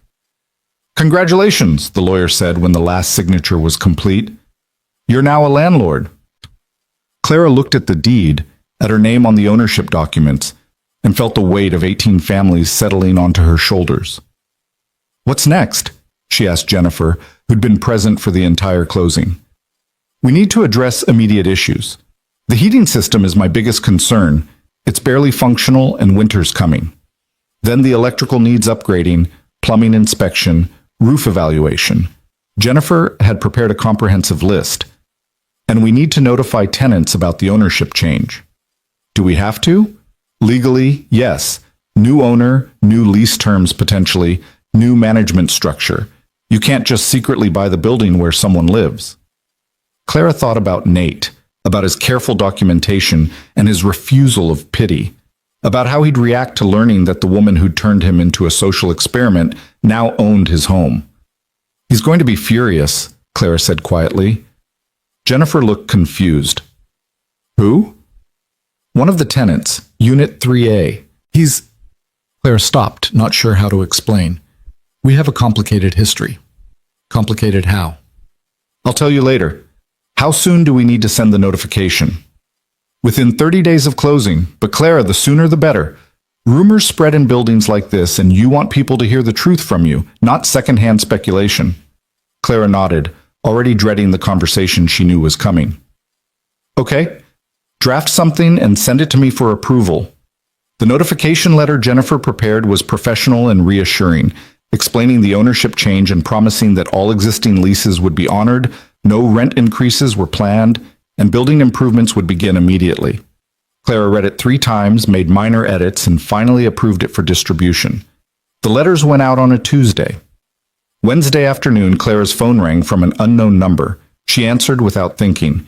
Hello? What the fuck are you doing? Nate's voice was tight with barely controlled fury. Clara's stomach dropped. Nate, I got a letter today saying my building has a new owner, Stable Ground Holdings, LLC. Took me about 10 minutes of Googling to figure out that's you. His breathing was harsh over the phone. So I'll ask again, what the fuck are you doing? Can we talk in person? Clara asked. No, we can talk right now. Did you buy my building? Clara closed her eyes. Yes. The silence that followed was worse than yelling. Why? Nate finally asked, and his voice was so flat it scared her. Because the heat was broken and the ceilings were collapsing and people were living in conditions no one should have to accept. People including me. Yes. So what? Nate's voice cracked slightly. You felt bad about your charity experiment and decided to buy an entire building? You thought that would make us even? That's not what this is, Clara said, but she could hear how weak it sounded. Then what is it? Because from where I'm standing, it looks like you've gone from treating me like entertainment to treating me like a project. And I don't know which is worse. Nate, please. I used your money because Mia needed medicine. Nate cut her off. I took your card and I spent what I had to, and I documented every cent because I knew you'd judge me for it. But I didn't ask you to follow me home. I didn't ask you to fix my life. I didn't ask you to become my fucking landlord. I know that, Clara said quietly. Do you? Nate's laugh was bitter. Because it seems like you think money gives you the right to just insert yourself into people's lives whenever you feel guilty about privilege. That's not... Clara stopped because maybe it was exactly that. I'm trying to help. I don't want your help, Nate said. I want to live my life without being someone's redemption arc. You're not? Yes, I am. You met me at your charity event and I became your moral awakening, or whatever rich people call it, when they suddenly notice poor people exist. And now you've bought the building where I live, like that's a solution to anything. Clara felt tears starting and forced them back. The building needed better management. People were living without heat. That's not about you. But I live there, Nate said. And now every month when I pay rent, I'm paying you. Do you not see how fucked up that is? I can... Clara struggled for words. If you want to move, I can help. I can't afford to move. Nate's control finally shattered. Do you not get that? I'm still buried in debt. I'm still working 60-hour weeks. Your $50,000 bought me 3 months of breathing room, and now it's almost gone and we're back where we started. I can't afford security deposits or moving trucks or time off work to apartment hunt. I'm stuck here. And now you own here. Clara sat down heavily on her couch, phone pressed to her ear, listening to Nate breathe harsh and angry on the other end. I'm sorry, she said finally. You're right. I didn't think about how this would feel from your perspective. I saw the building conditions and I couldn't stop thinking about you and Mia living there, and I thought if I owned it, I could make things better. Make things better for who? Nate asked. Because it doesn't make things better for me. It just makes things more complicated. What do you want me to do? I want you to leave me alone, Nate said. I want to pay my rent to some faceless company and go to work and take care of my daughter without feeling like I'm part of someone's personal growth journey. Okay, Clara said, though the word felt like broken glass. I'll have Jennifer set up the management so you never have to interact with me directly. Jennifer? My real estate advisor. She's helping me hire property managers who will actually fix things when they break. Nate was quiet for a long moment. You're really going to fix the building? Yes, new heating system, electrical upgrades, plumbing repairs, everything that's been deferred for years. And rent stays the same? Rent stays the same, Clara confirmed. That's in the letter. No increases, all existing leases honored, improvements at no cost to tenants. Another silence, longer this time. I don't know what to do with this, Nate said finally, his voice tired now instead of angry. I don't know how to feel about you owning the place where my daughter sleeps. You don't have to feel anything about it, Clara said. You can just exist, pay rent, call for maintenance when needed, live your life. You don't owe me gratitude or acknowledgement or anything else. That's not how the world works, Nate said. Someone owns something, they have power over it. You own my building. You have power over my housing. That's not neutral. He was right, and Clara didn't know how to fix it. I'm sorry, she said again. I know that doesn't change anything, but I am. Yeah, Nate said quietly. Me too. He hung up. Clara sat there holding her phone, feeling the full weight of what she'd done settling into her bones. She thought buying the building was helping. She thought she was creating stability, fixing a broken system, using her money for good. She hadn't thought about what it would feel like for Nate to have his landlord be the woman who'd humiliated him at a charity gala.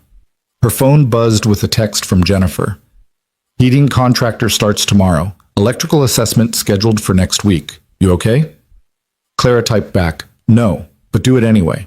The work on the building started the next day and immediately revealed that conditions were even worse than the initial inspection had suggested.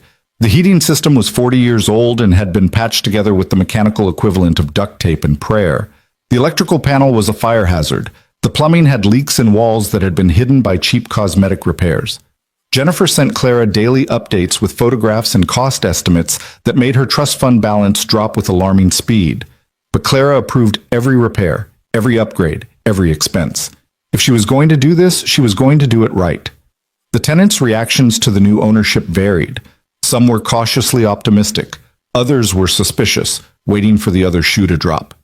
Mrs. Chen called Clara directly to thank her for fixing the heat within 48 hours as promised, which made Clara cry in her office bathroom for reasons she couldn't fully explain. Nate didn't call again. Clara hired a property management company that Jennifer had vetted carefully, a small firm run by a woman named Patricia, who'd been a tenant organizer before going into management. Patricia understood the balance between financial viability and human decency in a way that felt revolutionary. "I'm not going to pretend this will be easy," Patricia told Clara during their first meeting. "You're trying to provide affordable housing while maintaining a building to decent standards. Those two things are usually in tension." "I know," Clara said, "but it has to be possible." "Possible, yes. Profitable, not so much." Patricia pulled up her preliminary budget analysis. "Based on current rents and projected expenses, you're going to operate at a loss for at least the first 2 years, probably longer." "How much of a loss?" "Conservatively, $180,000 to $200,000 annually." Clara absorbed that number. It was less than she'd spent on her car, less than she'd dropped on art she didn't look at, or furniture she didn't use. But it was also real money that would come from her trust fund every year to subsidize housing for 18 families she didn't know, except she did know one of them. "That's acceptable," Clara said. Patricia studied her. "You're serious about this?" "Yes." "Then we can make it work." "But Clara, you need to understand, you're not going to get recognition for this. Tenants aren't going to thank you. They're going to complain about maintenance and ask for accommodations and generally treat you like a landlord because that's what you are." "I don't want recognition," Clara said. "I just want people to have heat in November." Patricia smiled slightly. "All right then, let's build something that doesn't suck." Over the next 3 weeks, the building transformed in ways that were both visible and invisible. The new heating system went in, and Clara got her first appreciative calls from tenants who couldn't believe their apartments were actually warm. The electrical upgrades happened in stages, requiring some units to temporarily relocate to hotels that Clara paid for. The worst plumbing issues got addressed, though the full overhaul would take months. Patricia hired a superintendent who lived in building, a retired plumber named Marcus, who took genuine pride in keeping things functional. She set up a system for maintenance requests that actually got responses. She established office hours where tenants could come ask questions or raise concerns. Clara stayed out of it, managing everything remotely through Jennifer and Patricia, honoring Nate's request to leave him alone. But she couldn't stop thinking about him, about Mia, who was somewhere in that building doing homework and breathing easier because the apartment was finally warm, about how 3 months had probably passed by now, which meant Nate was back to calculating impossible mathematics between medicine and groceries, about how she'd tried to help and maybe just made everything worse. 3 weeks after the ownership transfer, Clara was working late in her apartment when her phone rang. Unknown number again, but this time she recognized it. She answered carefully. "Hello? It's Nate." His voice was neutral, unreadable. "You got a minute?" "Yes, of course." "The heat works," he said. "Mrs. Chen's apartment is warm for the first time in years. They fixed the leak in 2B. They replaced the broken stove in 1C. The hallway lights all work now." Clara waited, unsure where this was going. "I called to say thank you," Nate continued, and the words sounded like they cost him something. "I'm still angry about how this happened. I'm still uncomfortable with you owning my building, but I'd be lying if I said things weren't better." "You don't have to thank me," Clara said quietly. "Yeah, I do, because—" Nate paused. "Because Mia came home from school yesterday and said her room was cozy for the first time ever. She didn't have to sleep in her jacket, and that matters. even if I hate how we got here. Clara felt her throat close up. How is she? She's good. Another pause. She's stable. The medications are working. She has a cardiology appointment next month, and we're not behind on bills for the first time in years. That's good, Clara managed. Is it, though? Nate's voice sharpened slightly. Because I'm still thinking about what happens in 3 months, 6 months, a year. Your card bought me breathing room, but breathing room runs out. What if it didn't have to? The words came out before Clara could stop them. What does that mean? Clara took a breath, knowing she was about to cross another line, but unable to stop herself. What if there was a job, something stable with actual health insurance and flexibility for a single parent? Clara, just listen, please. Clara stood up, pacing her apartment. My family's investment firm needs someone who understands real estate from the tenant perspective, someone who can evaluate properties not just for financial metrics, but for whether they're actually livable, someone who can tell us when we're financing buildings that treat people like I was treated, Nate finished. Yes, exactly like that. Nate laughed, but it wasn't a happy sound. You want to hire me. I want to offer you an opportunity, Clara corrected. A real job with real salary and benefits. Something that uses your perspective and your experience instead of just asking you to be grateful for charity. I don't have qualifications for... You have better qualifications than anyone else I could hire, Clara interrupted. You've lived this. You know what it's like to choose between rent and medicine. You know what broken promises from landlords cost. You know, her voice caught, you know what it means when systems fail people. The silence on the other end stretched so long Clara thought he'd hung up. Finally, what's the catch?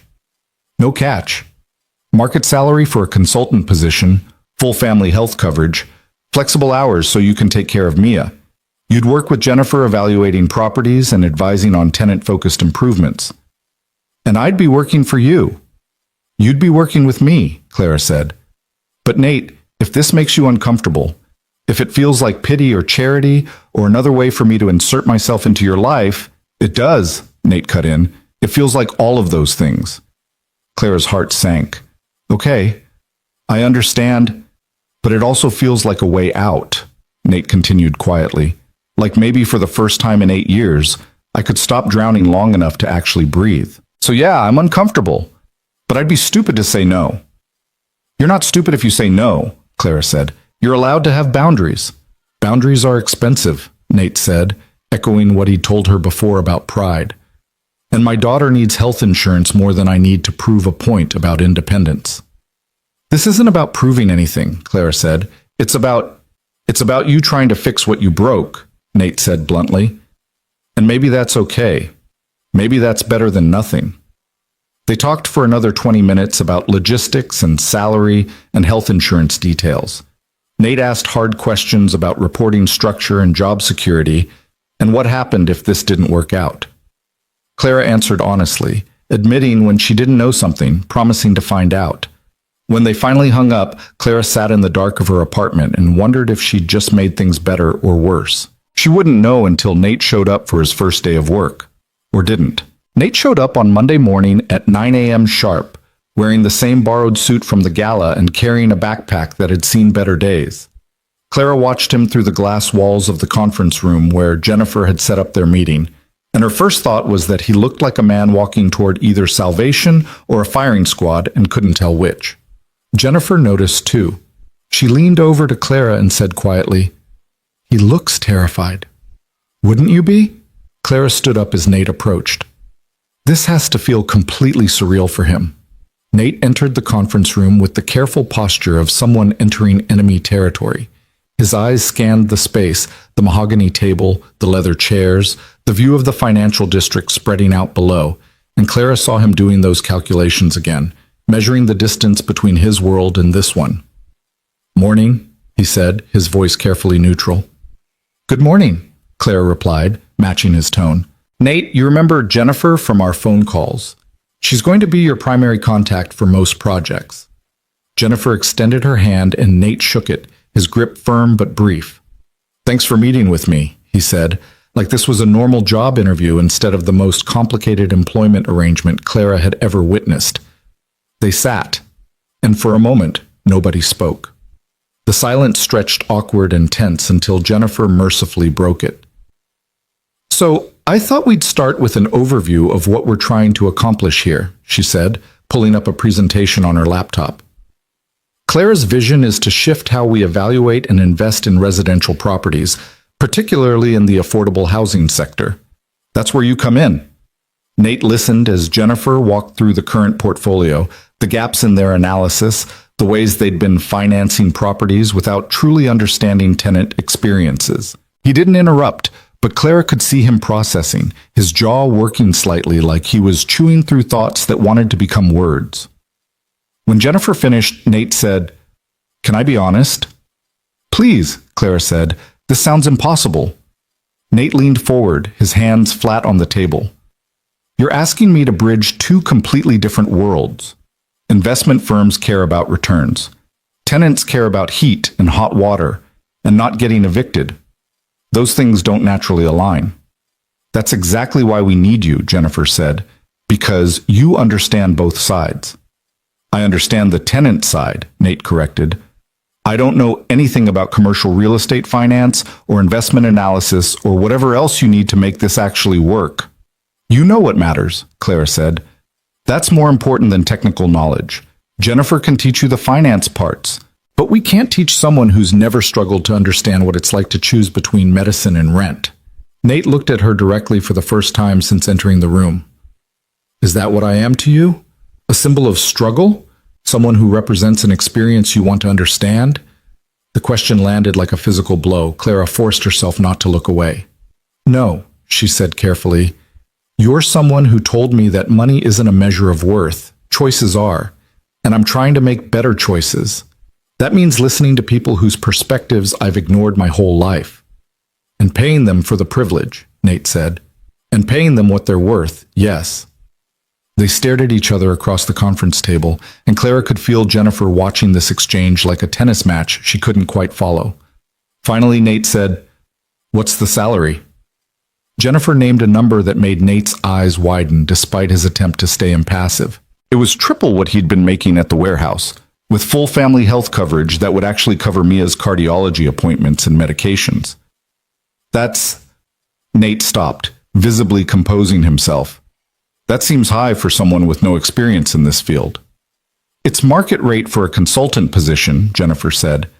"And honestly, given what you bring to the table, it's fair." "What do I bring to the table?" Nate asked. "I'm a warehouse worker who got lucky with a rich woman's credit card." "You're a single father who's been navigating systems designed to crush people like you for 8 years and somehow kept your daughter alive and housed," Clara said. "You know how to evaluate what actually matters because you've lived with the consequences when things fall apart. That's not luck, Nate. That's expertise." Nate's expression shifted through several emotions Clara couldn't name. He looked down at his hands, then back up at Jennifer. "What's the trial period?" 6 months, Jennifer said. "Standard for new positions. But Nate, that's to protect you as much as us. If this doesn't feel right, you can walk away with no penalty and we'll provide references for your next opportunity. And if I can't do the work, if I'm not smart enough or educated enough or whatever enough to actually contribute, then we'll figure that out together," Clara said. "But I don't think that's going to be the problem." "What do you think the problem will be?" Nate asked. Clara considered lying, then decided he deserved honesty. "I think the problem will be that every day you come here, you'll be reminded that the reason you have this job is because I treated you like a game piece, and I think that's going to be hard to get past." Nate nodded slowly. "Yeah, it will be. Can you try anyway?" For a long moment, Nate didn't answer. Then, "My daughter needs health insurance. She needs stability. She needs a father who's not working himself to death just to keep the lights on. So yeah, I can try. But Clara, he paused. "Don't expect me to be grateful. Don't expect me to forget how this started. I'm taking this job because I need it, not because we're friends now." "I understand," Clara said, and she did. Understanding didn't make it hurt less, but she did understand. They spent the next 2 hours going through logistics. Jennifer explained the project pipeline, the properties they were currently evaluating, the kinds of assessments Nate would be doing. She set him up with a laptop and phone, explained the office layout, introduced him to other team members who looked at him with the polite curiosity reserved for people who didn't quite fit the usual corporate mold. Nate absorbed it all with the focused intensity of someone who knew this opportunity could evaporate if he didn't prove himself immediately. He took notes on everything, asked clarifying questions, and maintained a professional distance that felt both appropriate and heartbreaking. Around noon, Jennifer suggested they break for lunch. "There's a cafeteria downstairs or plenty of places nearby if you want to." "I brought something," Nate said, pulling a brown paper bag from his backpack. "I'll just eat at my desk." "You don't have to," Clara started, but Nate's expression stopped her. "I'm fine," he said. "Thank you." He left the conference room, and Clara watched him find the desk that would be his, pull out a sandwich wrapped in plastic wrap, and eat alone while reading through documents Jennifer had given him. Jennifer waited until he was out of earshot. "That went better than I expected." "Did it?" Clara felt exhausted despite it only being lunchtime. "He showed up. He's engaged. He's taking it seriously." Jennifer closed her laptop. "Clara, what did you expect, that he'd walk in here grateful and excited?" "No, Clara struggled for words. "I hoped it would feel less like I'm buying my way out of guilt." "Maybe you are," Jennifer said bluntly. "But you're also offering someone a genuine opportunity. Those two things can be true at the same time." Clara nodded but didn't feel convinced. She spent her lunch hour in her office, not eating, just staring at financial projections for the Talbot Avenue building and trying to calculate whether any of this actually helped or just made her feel better about being part of a broken system. The afternoon brought Nate's first real assignment. Jennifer took him to visit a property in Roxbury that the firm was considering for acquisition, a 4-story building that looked decent in photos but needed ground-level evaluation. "We usually just do financial analysis and inspector reports," Jennifer explained as they drove. "But Clara wants us to start assessing livability, what it's actually like to live there, not just whether it's up to code." Nate was quiet in the passenger seat, looking out at neighborhoods that probably felt more familiar than the financial district ever would. When they arrived at the building, he got out and just stood there for a moment, studying it with an intensity Clara recognized from the charity gala, that careful attention to detail that came from understanding consequences.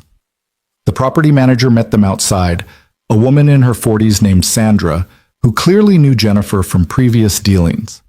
She unlocked the building and started the standard tour, pointing out recent renovations and updated appliances with the practiced enthusiasm of someone selling something. Nate followed silently, and Clara, who'd insisted on coming along despite Jennifer's suggestion that she stay at the office, watched him absorb everything. He ran his hand along the stairwell railing and it wobbled. He checked the hallway lighting and half the bulbs were out. He looked at the fire extinguisher and its inspection tag was 2 years expired. In the first apartment they toured, Nate walked straight to the windows and tried to open one. It stuck, painted shut. "That's a fire hazard," he said quietly. Sandra waved dismissively. "They've got the fire escape." "Have you checked the fire escape recently?" Nate walked to the window that led to it and peered out. "Because that looks like it's rusting through in places." Jennifer made a note. Sandra looked less enthusiastic. They toured 3 more units, and each time Nate found things that financial analysis wouldn't catch. Water pressure that was barely functional, outlets that sparked when you used them, a smell coming from under the kitchen sink that suggested plumbing problems hiding behind cosmetic fixes. In the last unit, Nate knelt down and opened the cabinet under the sink despite Sandra's protests. He pulled out his phone, turned on the flashlight, and peered inside. "You've got black mold," he said, his voice flat. "Extensive. And the pipes are corroded. This whole building probably has the same problem, just hidden behind cheap renovations." Sandra started to argue, but Jennifer cut her off. "Nate, can you document this?" He spent the next 20 minutes photographing issues in every unit they could access, taking notes in a small notebook he'd brought from home. His documentation was meticulous. Measurements, descriptions, even sketches of pipe configurations that suggested larger systemic problems. When they finished, Sandra was hostile and Jennifer was impressed. They drove back to the office in silence until Jennifer said, "That was exactly what we needed." Nate shrugged. "I just looked at what was there." "Most people don't look," Clara said from the back seat. "They see fresh paint and new countertops and assume everything's fine." Most people haven't lived with black mold, Nate replied, or tried to explain to their landlord why their kid's asthma keeps getting worse. The rest of Nate's first week followed a similar pattern. Jennifer would send him to properties, and he'd come back with assessments that were brutally honest and incredibly detailed. He evaluated buildings the way someone evaluated a used car they were planning to drive for a decade, looking for problems that would matter in real life, not just on paper. He also maintained careful distance from Clara.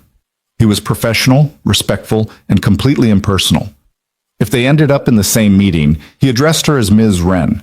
If she tried to make conversation beyond work topics, he deflected with polite efficiency. By Thursday, Clara's father showed up at her office unannounced. Marcus Wren didn't believe in casual drop-ins, which meant this was serious.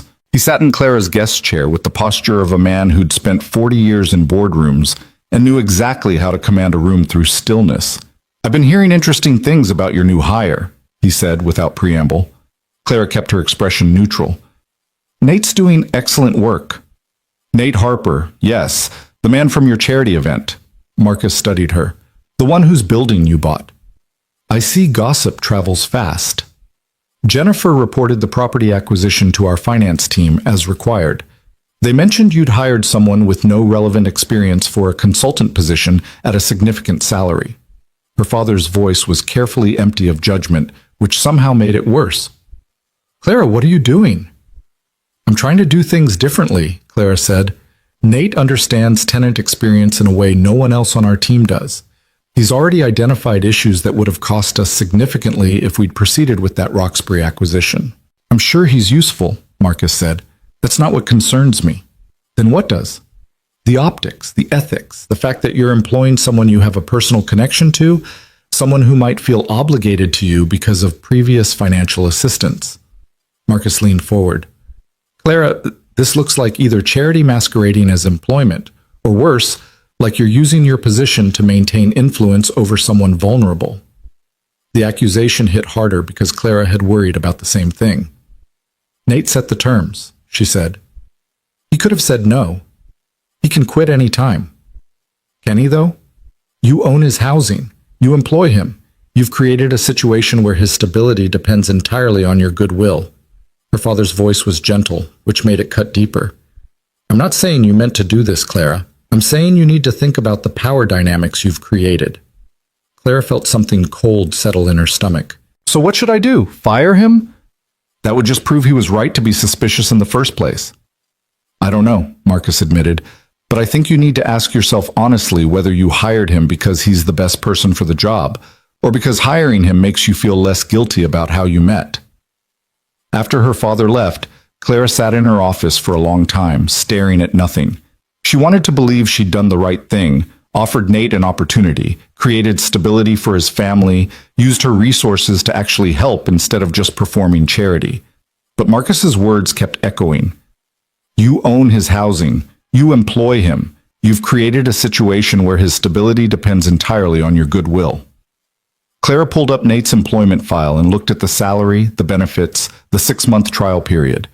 Then she looked at the ownership documents for Stable Ground Holdings and the lease for Unit 3A where Nate and Mia lived. Her father was right. She'd created a relationship where Nate's entire life depended on her decisions. If she got angry, she could fire him. If she decided the building wasn't worth maintaining, she could sell it. If she simply got bored with her social responsibility project, she could walk away and leave Nate exactly where he'd started. Except now he'd have lost his warehouse job and any illusion that effort mattered more than luck. She picked up her phone and called Jennifer. "I need you to do something," Clara said when Jennifer answered. "What's wrong?" "I need you to set up Nate's employment contract so that it's completely independent from anything else. If something happens to the building, his job is protected. If I decide to step back from the company, his position continues. I need firewalls." Jennifer was quiet for a moment. "Your father talked to you?" "He pointed out some things I should have thought about before." "Clara, you're overthinking this. Nate's an adult. He made a choice." "Did he?" Clara asked. "Or did I back him into a corner where accepting was the only rational option?" "Those aren't mutually exclusive," Jennifer said. "Look, I'll set up the protections you want. But Clara, at some point you need to trust that Nate has agency in his own life." That night, Clara couldn't sleep. She lay in her expensive bed in her expensive apartment and thought about Nate 3 miles away, probably lying awake too, probably calculating new mathematics now that his variables had changed. Around 2 a.m., she gave up on sleep and opened her laptop. She drafted an email to Nate, deleted it, drafted another one, deleted that too. Finally, she settled on something simple. Nate, I know this week has been a lot. I want you to know that your employment is not contingent on anything other than the quality of your work. Jennifer is setting up protections to ensure your job security is completely independent from building ownership or any other factors. You're not beholden to me. You're just an employee doing valuable work. I hope you can believe that. Clara. She sent it at 2:47 a.m. and immediately regretted it, but the damage was done. Nate's response came at 6:15 a.m. Received. Thank you for the clarification. Professional, polite, completely empty of anything real. Clara showed up at the office Friday morning to find Nate already at his desk, working through a property assessment with the focused intensity that seemed to be his default setting. He nodded when he saw her, a brief acknowledgement that held no warmth but no hostility either, just neutral, professional, distant. It was exactly what Clara had asked for, and it felt terrible. The morning passed in meetings and email chains and conference calls about properties Clara barely cared about anymore. Around 11 a.m., Jennifer knocked on her office door. Nate wants to talk to you, she said. He seems, I don't know, tense. Clara's stomach dropped. Did something happen? He won't say, just asked if you had time this afternoon. They met in the same conference room where Nate had started his first day. He sat across from Clara with his notebook open and his posture carefully controlled. I've been thinking about what you wrote in your email, he said without preamble, about protections and independence and me not being beholden to you. Okay, Clara said carefully, and I appreciate the intent, I do, but Clara, you can't protect me from the reality of this situation. Nate's voice was steady, but there was something underneath it, not anger exactly, more like resignation. You own my building, you sign my paychecks, you're the reason my daughter has health insurance. Those are facts. You can't contract your way around them. I can try to make sure you're not vulnerable to... I'm already vulnerable, Nate interrupted. I've been vulnerable my whole life. The difference now is that my vulnerability depends on one person instead of a faceless system. I don't know if that's better or worse. Clara felt her chest tighten. What do you want me to do? I want you to stop trying to fix this, Nate said. You can't make it comfortable. You can't make it feel fair. It is what it is, a rich woman trying to help a poor man and creating a complicated mess in the process. That's not... Yes, it is, Nate said flatly. And maybe that's okay. Maybe complicated messes are better than the alternative, which was me and Mia getting evicted while I drowned in medical debt. But don't pretend this is clean.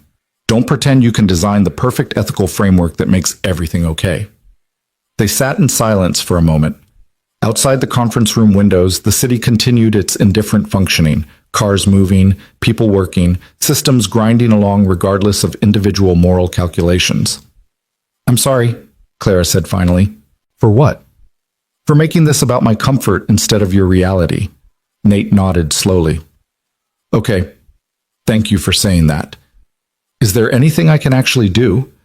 Anything that would make this easier for you? Nate considered the question seriously. Pay me what I'm worth.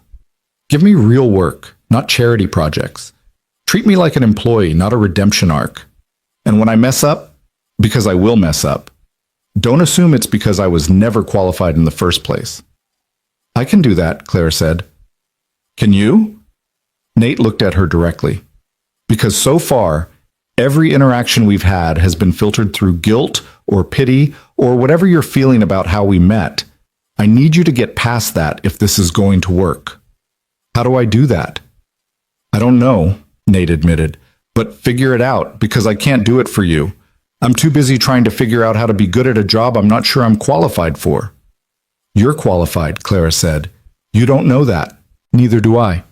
That's what the next 6 months are for. Nate stood up. I have a site visit in Mattapan this afternoon. Jennifer's driving. You coming? The question was casual, but Clara heard the test underneath it. Could she work with him? Could she see him as a colleague instead of a project? Yes, Clara said. I'm coming. The site visit in Mattapan was for a property that looked promising on paper, recently renovated, good occupancy rates, stable ownership.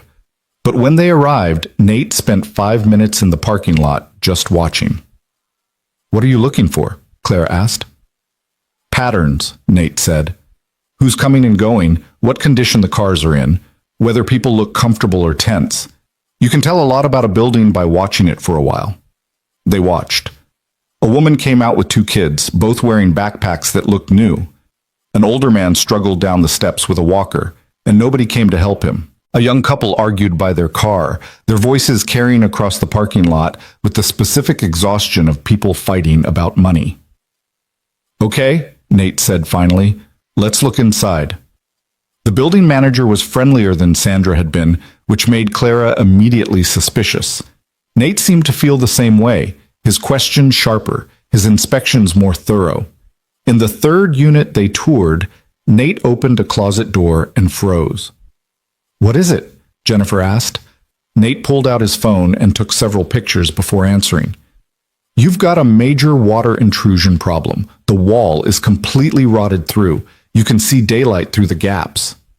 The building manager started making excuses, but Nate cut her off with questions that revealed he'd seen this exact problem before, knew exactly what it meant, and understood the full scope of damage it suggested. By the time they left, Jennifer had a comprehensive list of issues that would have required hundreds of thousands in immediate repairs, none of which had been disclosed in the initial assessment.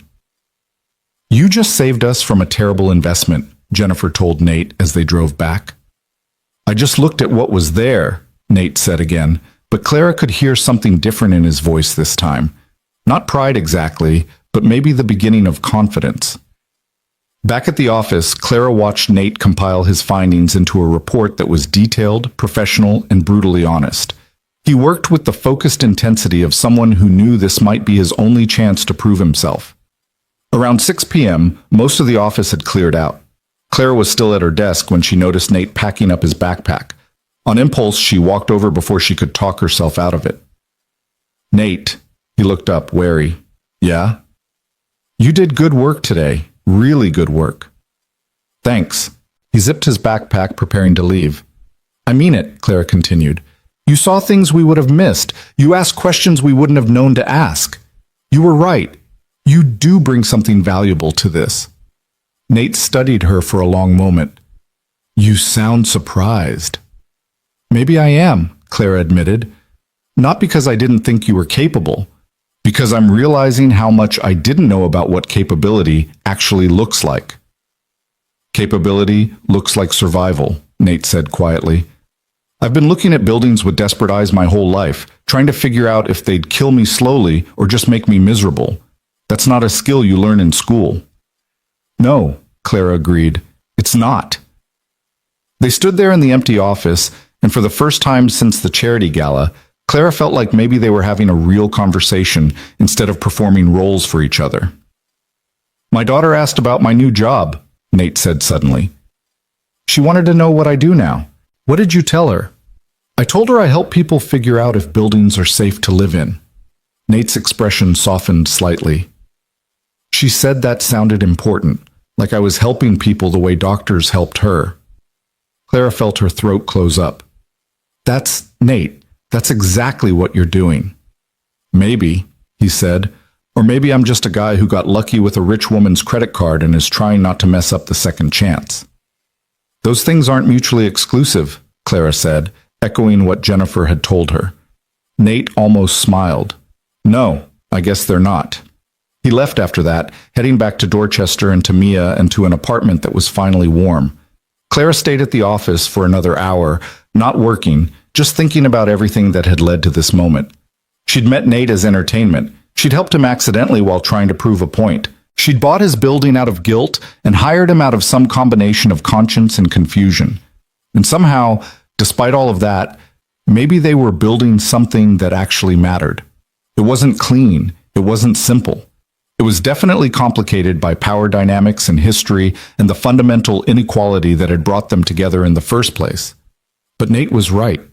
Maybe complicated messes were better than the alternative. Clara's phone rang at 11 p.m. on a Tuesday in early December, 3 weeks into Nate's employment. She almost didn't answer. Unknown number, late hour, probably spam, but something made her pick up.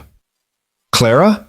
It was Nate, and his voice was wrong, tight, scared. I need help. Clara was on her feet immediately, heart hammering. What happened? Is it Mia?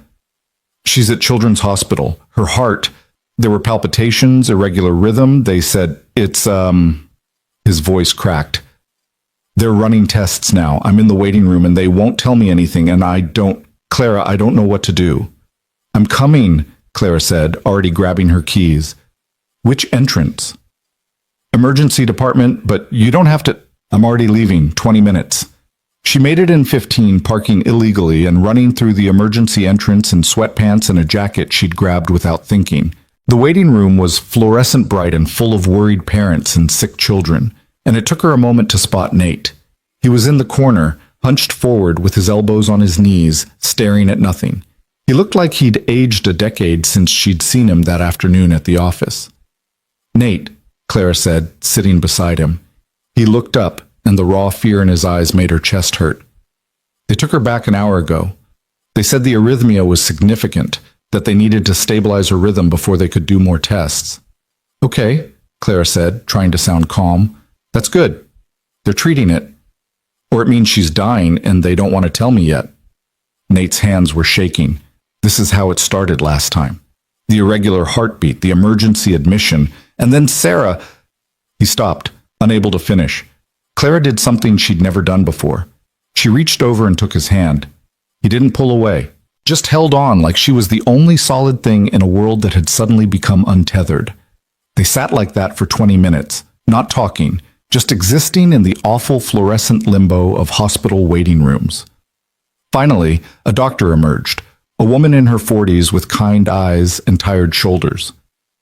Mr. Harper? Nate stood so fast he nearly knocked over his chair. Is she... Mia's stable, the doctor said immediately, and Clara watched Nate's knees actually buckle with relief. We've got her rhythm under control with medication, but Mr. Harper, we need to talk about her long-term treatment plan. They followed the doctor to a small consultation room. Clara started to wait outside, but Nate said stay, so quietly she almost missed it, and she followed them in. The doctor, Dr. Reyes, according to her badge, pulled up Mia's charts on a computer screen.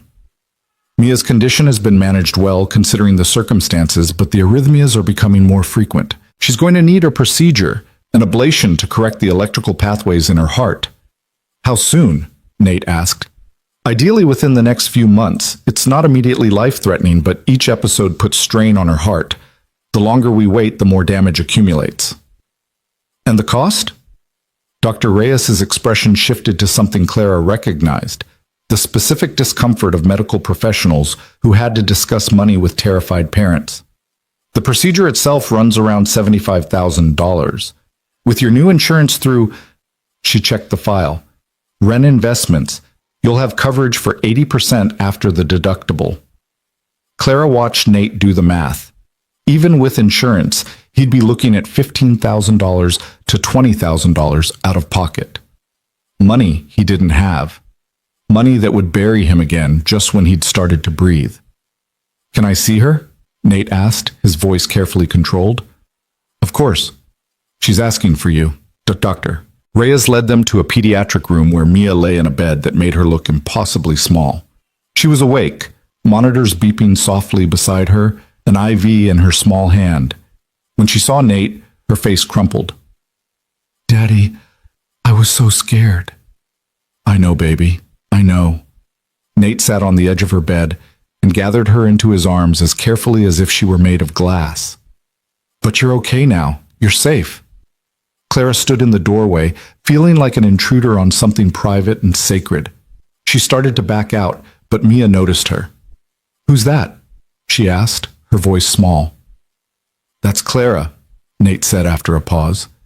She's a friend from work. Mia studied Clara with solemn eyes that seemed too knowing for 8 years old. You're pretty. Thank you, Clara said, her throat tight. You're very brave. I don't feel brave, Mia whispered. I feel scared.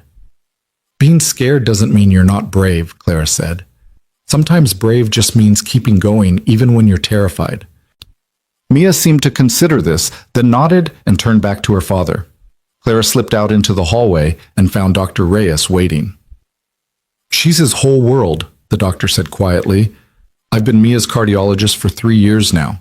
I've watched him move heaven and earth to keep her healthy. I know, Clara said. Then you know that $20,000 might as well be $2 million to someone in his position.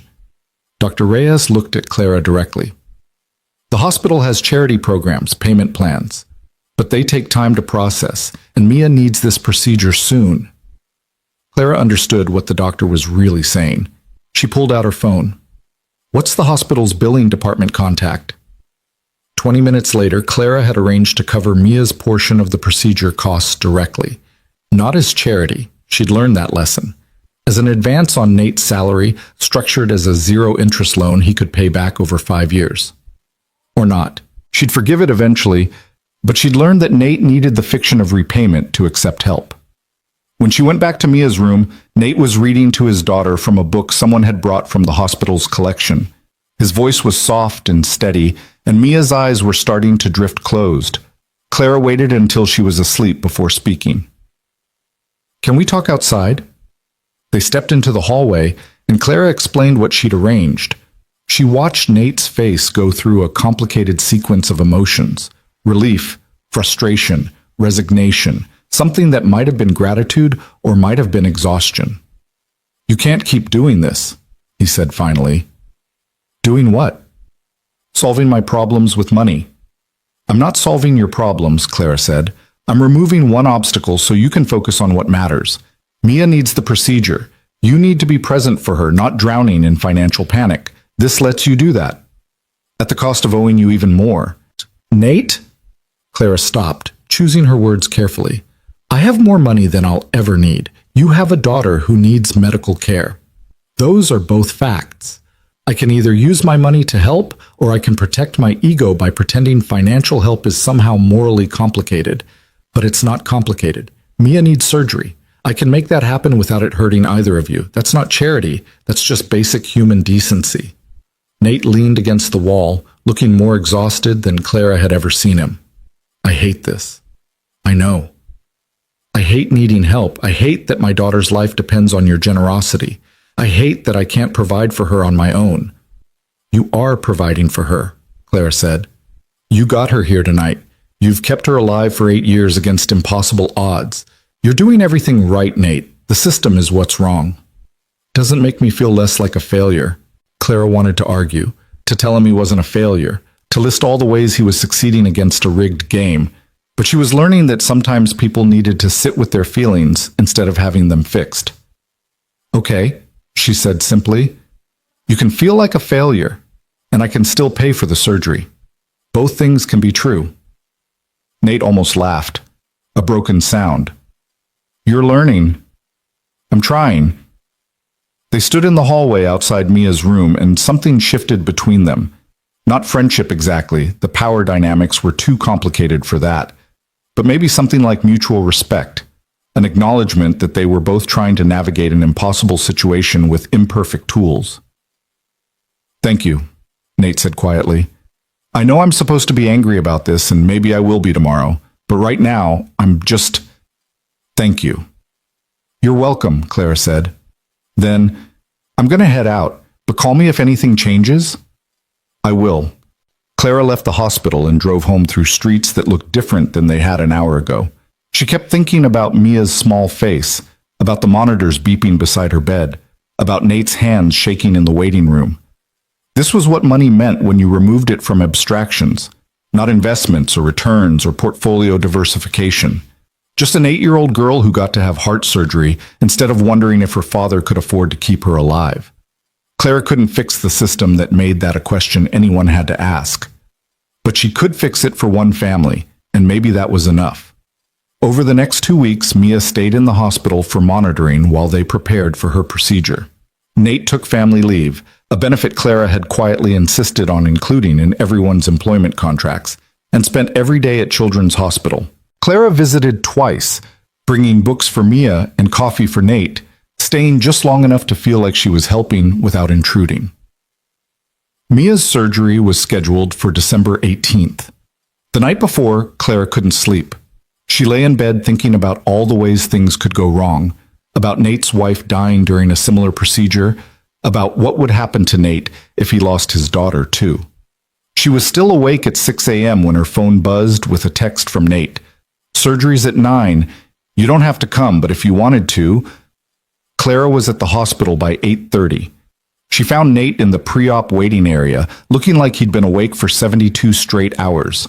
Mia was in a hospital gown, small and scared but trying to be brave. "Hi, Clara," Mia said when she saw her.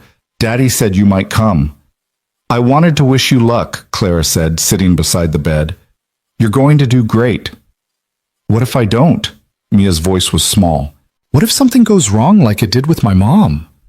Clara looked at Nate, saw the pain flash across his face. She took Mia's hand carefully, mindful of the IV. "Your mom loved you very much," Clara said, "and she'd want you to be brave today. Not fearless. That's different. Just brave enough to trust the doctors and get through this." "How do you know what my mom would want?" Mia asked, not hostile, just genuinely curious. "Because every mom wants their kid to be safe and healthy," Clara said. "That's universal." A nurse came to take Mia back to the operating room. Nate held his daughter close for a long moment, whispering something Clara couldn't hear. Then they wheeled her away, and Nate and Clara were left in the waiting room with nothing to do but wait. The surgery was supposed to take 3 hours. It took 4, then 5. By hour 6, Nate was pacing like a caged animal, and Clara was running through every worst-case scenario her mind could generate. She'd called Jennifer to cancel all her meetings. She'd texted her father that she wouldn't be available today. None of it mattered compared to the small girl in an operating room whose life hung in the balance. Finally, at 3:47 p.m., Dr. Reyes emerged. Her scrubs were wrinkled and she looked tired, but she was smiling.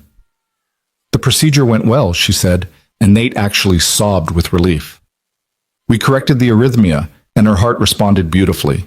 She's in recovery now, and you can see her in about an hour." "She's okay?" Nate asked, like he needed to hear it again. "She's okay," Dr. Reyes confirmed.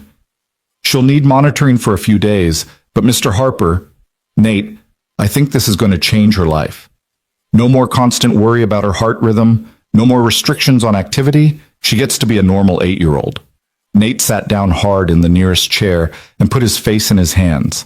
Clara sat beside him and didn't say anything, just let him process the relief that was probably mixed with grief for his wife who hadn't survived her own surgery, and fear that had been living in his body for 8 years, and exhaustion from carrying all of it alone for so long. When they finally let Nate see Mia, Clara stayed in the waiting room. This moment was theirs, not hers. She'd done what she could, removed the financial barrier, showed up, witnessed. The rest belonged to a father and daughter who'd survived something that should have broken them. Clara was getting coffee from the cafeteria when Nate found her an hour later. "She wants to see you," he said. "She doesn't have to." "She asked," Nate said. "Come on." Mia was awake and hooked up to monitors, but she looked more alert than Clara had ever seen her. Color in her cheeks, light in her eyes. "The doctor says my heart works right now," Mia announced when Clara entered. "Like, really right. Not just okay for me, but actually right." "That's amazing," Clara said, her throat tight. "Daddy said you helped make it happen." Mia looked at Clara seriously. "Did you?" Clara glanced at Nate, who nodded slightly. "I helped with the money part," Clara said carefully. "But your dad is the one who kept you safe all these years. He's the real hero." "He says you're a hero too," Mia said. "He says you helped us when we needed it most." Clara felt tears starting and blinked them back. "I'm glad I could help." They stayed for another 20 minutes until Mia started to tire. On the way out, Nate stopped Clara in the hallway. "I've been thinking," he said, "about everything. The building, the job, the surgery money, all of it." Clara braced herself for resignation, for Nate to tell her this was too much, too complicated, that he needed to walk away and figure out his own path. Instead, he said, "I want to make this work. Not just endure it or accept it because I don't have other options. Actually make it work. The job, the professional relationship, all of it, but I need you to meet me halfway. What does that mean? It means stop treating me like a charity case, Nate said bluntly. Stop assuming I need protection or special handling. Give me real work, real responsibility, real expectations. And when I inevitably mess up, treat me like you'd treat any employee, with feedback and standards, not pity. I can do that, Clara said. Can you, though? Nate's expression was serious. Because every time something hard happens, your instinct is to throw money at it. And I get why. Money solves a lot of problems when you have it, but it doesn't solve everything. Sometimes people just need to be seen as competent adults instead of problems to be fixed. Clara absorbed this. You're right. I have been doing that. So stop, Nate said. I'm not asking you to stop helping when help is needed. I'm asking you to trust that I can tell the difference between needing help and needing space. How do I know which is which? Ask me, Nate said simply. Novel concept, I know. Clara almost laughed. Okay, I can do that. They stood in the hospital hallway, and Clara felt something settle that had been unsettled since the charity gala. Not resolution exactly. This was too complicated for neat resolution, but maybe the beginning of something sustainable. I should get back to Mia, Nate said. But Clara? Thank you. For everything. Even the complicated parts. You're welcome, Clara said. Even for the complicated parts. The next 3 months proved Nate's point in ways Clara hadn't expected. He messed up, missed a critical detail in a property assessment that Jennifer caught, submitted a report with recommendations that were emotionally sound but financially impossible. Each time Clara's instinct was to excuse it, to lower standards, to make accommodations. Each time Nate called her on it. I screwed up, he'd say. Tell me how to do better instead of pretending it's fine. So Clara learned to give real feedback, to have difficult conversations about professional standards, to treat Nate like she'd treat any consultant who brought valuable perspective but needed to develop new skills. And Nate rose to meet those standards. By March, his property assessments were so thorough that Jennifer started bringing him to acquisition meetings with the firm's senior partners. By April, he'd developed a framework for evaluating livability that the entire real estate division started using. By May, he was training new analysts on tenant-focused assessment methods. The building on Talbot Avenue transformed too. Patricia brought in tenants for input on renovations. Marcus, the superintendent, organized a tenant association. Clara approved budgets for improvements that went beyond basic functionality. A community garden, a children's play area, security cameras that actually worked. The building still lost money every month. Clara didn't care. What mattered was that Mrs. Chen's apartment stayed warm all winter. That the young couple who'd been arguing in the parking lot got connected with financial counseling services Patricia had researched. That a single mother in 2B didn't have to choose between fixing her car and paying rent because Patricia worked with her on a payment plan that actually made sense. What mattered was that Nate and Mia lived in a building where stability wasn't a luxury, it was a baseline expectation. Mia's recovery exceeded everyone's expectations. By spring, she was running around the playground at school like any other kid. Her cardiologist visits became routine checkups instead of crisis management. She joined a soccer team, something that would have been impossible before the surgery, and Nate's calendar filled with weekend games instead of medical appointments. Claire went to one of those games in early June, sitting in the stands with other parents while 8-year-olds chased a ball with more enthusiasm than skill. Mia was small for her age, but fearless, throwing herself into the game with the intensity of someone who'd been told she couldn't for too long. Nate sat beside Clara, cheering every time Mia touched the ball. She's really good, Clara said. She's terrible, Nate replied, grinning. Doesn't matter, she's playing. That's what matters. After the game, a decisive loss that no one seemed to care about, Mia ran over, grass-stained and glowing. Did you see? Did you see me almost score? I saw, Nate said. You were amazing. Mia turned to Clara. Are you coming to our end-of-season party? All the parents come and there's pizza? Clara looked at Nate, unsure. He shrugged. Permission or challenge, she couldn't tell which. I'd love to, Clara said. The party was at a local pizza place, crowded and loud and completely overwhelming.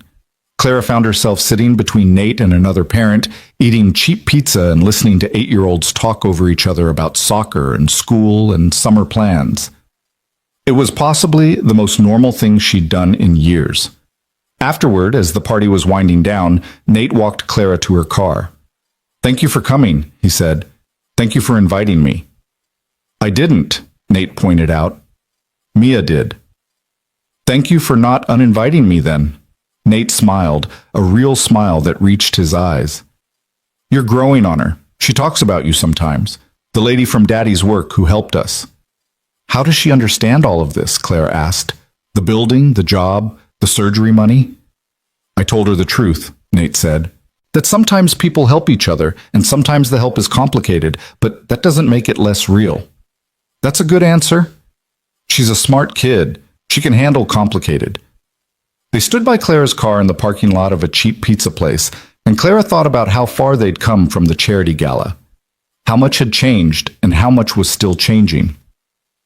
"I have something to tell you," Nate said. "My 6-month trial period ends next week."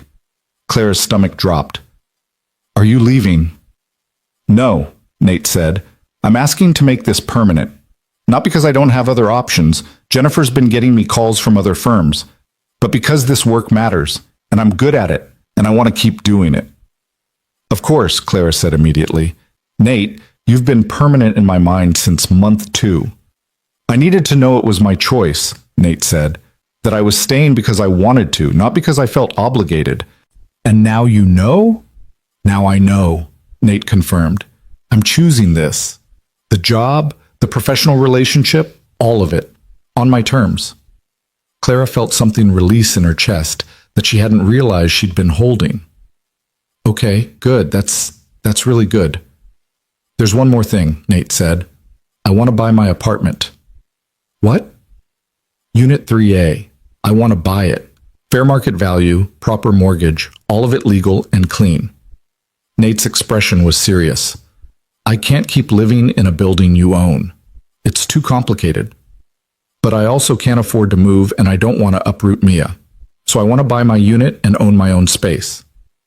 Clara's first instinct was to just give him the apartment. Her second instinct was to offer it at a massive discount. Her third instinct was to remember what Nate had said about being treated like a competent adult. "Okay," she said. "Let's work out the details. Fair market value, standard mortgage terms. I'll have Patricia connect you with the bank we use for purchases."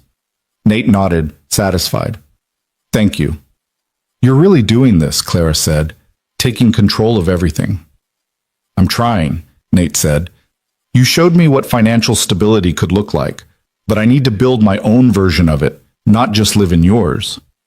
They said goodbye, and Clara drove home thinking about how easy it would have been to just keep solving Nate's problems with money. How much harder it was to step back and let him solve them himself, even when she could make things easier. But Nate was right. He needed to build his own stability, make his own choices, own his own life. Literally, in the case of the apartment. Clara could give him opportunities. She couldn't give him dignity. That he had to claim for himself. The apartment purchase went through in August.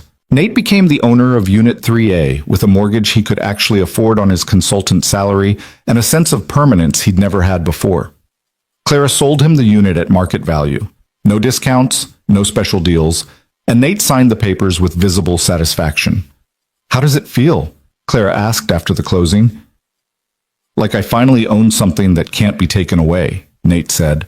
"Like Mia and I have a foundation that's ours." By September, Nate had been with the firm for 9 months. His work had influenced 3 major investment decisions, saved them from 2 terrible acquisitions, and created a framework that was starting to shift how the entire company thought about property value. Clara's father called her into his office one afternoon, and she prepared herself for criticism or concern or one of Marcus Wren's careful interventions. Instead, he said, "Your affordable housing initiative is getting attention. Good attention. We've had inquiries from other firms wanting to know about our assessment methods." "That's Nate's work," Clara said immediately. "I know," Marcus said, "which is why I want to expand it. Create a full division focused on responsible property investment with proper funding and staff. I'd want you and Nate to head it up." Clara stared at her father. "You're serious?" Completely. You've proven there's value in doing this differently. Now, let's scale it. Marcus leaned back in his chair.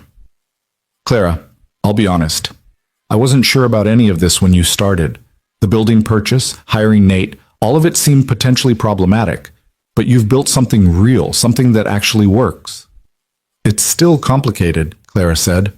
The best things usually are, her father replied. So what do you say? Want to turn your experiment into something permanent? Clara met with Nate that afternoon to discuss the proposal.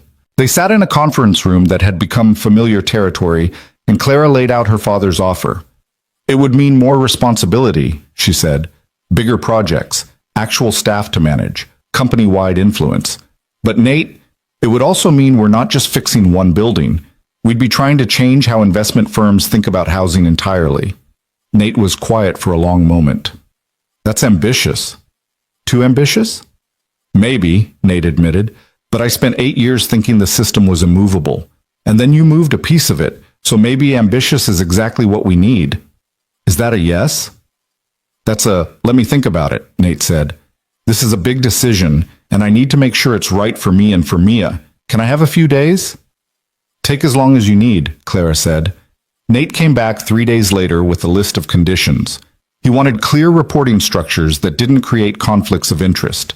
He wanted input on hiring decisions. He wanted assurance that his lack of traditional credentials wouldn't limit his authority or influence. Most importantly, he wanted the division's mission statement to explicitly include tenant advocacy alongside financial returns. Clara agreed to all of it. The division launched in October with a staff of 5, including Nate as co-director and Jennifer as financial lead. Their first project was acquiring 3 buildings in Roxbury with plans to renovate while keeping rents affordable. Their second was developing a training program to teach other property managers tenant-focused maintenance practices. It was ambitious. It was complicated. It was probably going to lose money for years. Clara had never been more certain of anything in her life.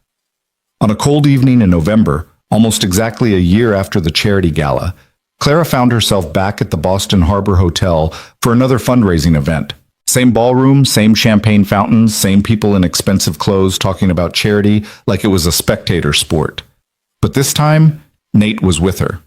Not as entertainment or a project, but as a colleague attending a professional event.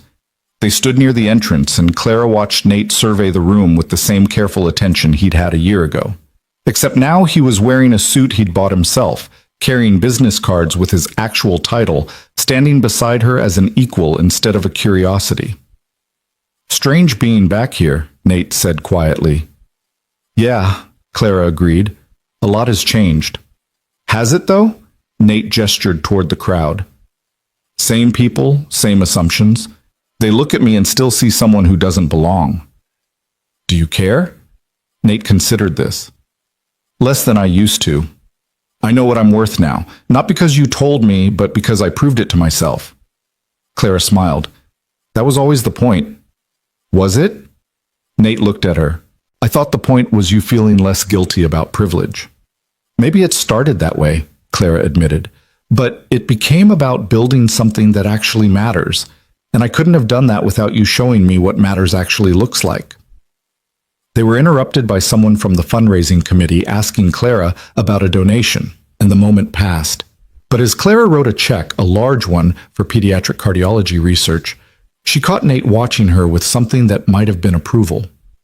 Later, as the event was winding down, they stood outside in the November cold, almost exactly where they'd stood a year ago, except everything was different.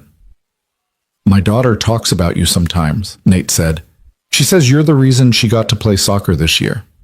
That's not... Clara started, then stopped. Okay, maybe a little, but Nate, you're the reason she survived long enough to play soccer. Don't forget that. I'm trying not to, Nate said. It's hard, remembering that I'm capable when I spent so long feeling powerless. You were never powerless, Clara said. The system was just rigged against you. There's a difference. Maybe, Nate said. Then, thank you for all of it, even the parts that were messy and complicated and probably questionable. Especially those parts, Clara said. They taught me more than anything else. Nate smiled, and it was genuine and warm and completely without the guardedness that had defined their early interactions. So what now? Now we keep building, Clara said. More properties, better systems, proving that it's possible to invest in housing without treating people like profit generators. That's going to take a while. Good thing we're not going anywhere, Clara said. They stood in the November cold, and Clara thought about everything that had led to this moment. A cruel game at a charity gala. A desperate father taking money because his daughter's life mattered more than his pride. An accidental collision between privilege and survival that had somehow become something real. It wasn't a clean story. It wasn't simple or easy or free of complications. The power dynamic still existed. The history still mattered. The fundamental inequality that had brought them together was still the water they all swam in. But they were building something anyway. Not perfect, but better. Not a solution to systemic problems, but a functional model that proved those problems didn't have to be permanent. Nate owned his apartment now. Mia's heart worked properly.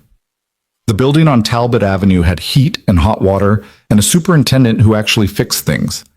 17 other families lived in stable housing with rents they could afford. It was a small dent in a massive problem, but it was real, and it mattered, and it existed because Clara had been willing to be uncomfortable and Nate had been willing to take a risk. I should get home, Nate said. Mrs. Chen is watching Mia, and I promised I'd be back by 10. Tell Mia I said hi, Claire said. She wants to know if you're coming to her next soccer game, Nate said. Season starts in spring. I'll be there, Clara promised. Nate nodded, started to leave, then turned back. Hey, Clara? Yeah? Money isn't a measure of worth. Choices are. He paused. You made good choices, even when they were complicated, especially when they were complicated. So did you, Clara said. Taking that card, accepting the job, buying your apartment, all of it took courage. Or desperation, Nate said with a slight smile. Those aren't mutually exclusive. Nate laughed, a real laugh, and Clara felt something settle that had been unsettled for a year. Not resolution. This would always be complicated, but peace with the complexity. They said goodbye, and Nate walked toward the subway station while Clara headed to her car. Different directions, different lives, but connected now by something more substantial than charity or guilt. Connected by the hard work of building something better in a broken world. Clara drove home through streets she understood differently now, past buildings where people lived lives she'd learned to see instead of ignore. She thought about Mia playing soccer in the spring, about the new properties they'd be evaluating next week, about all the ways the world was still terrible and broken and unfair, and about the small ways it was possible to make it less so, one decision at a time, one person at a time, one building at a time. It wasn't enough. It would never be enough. But it was something. And sometimes Clara had learned something was exactly what survival looked like, for everyone involved.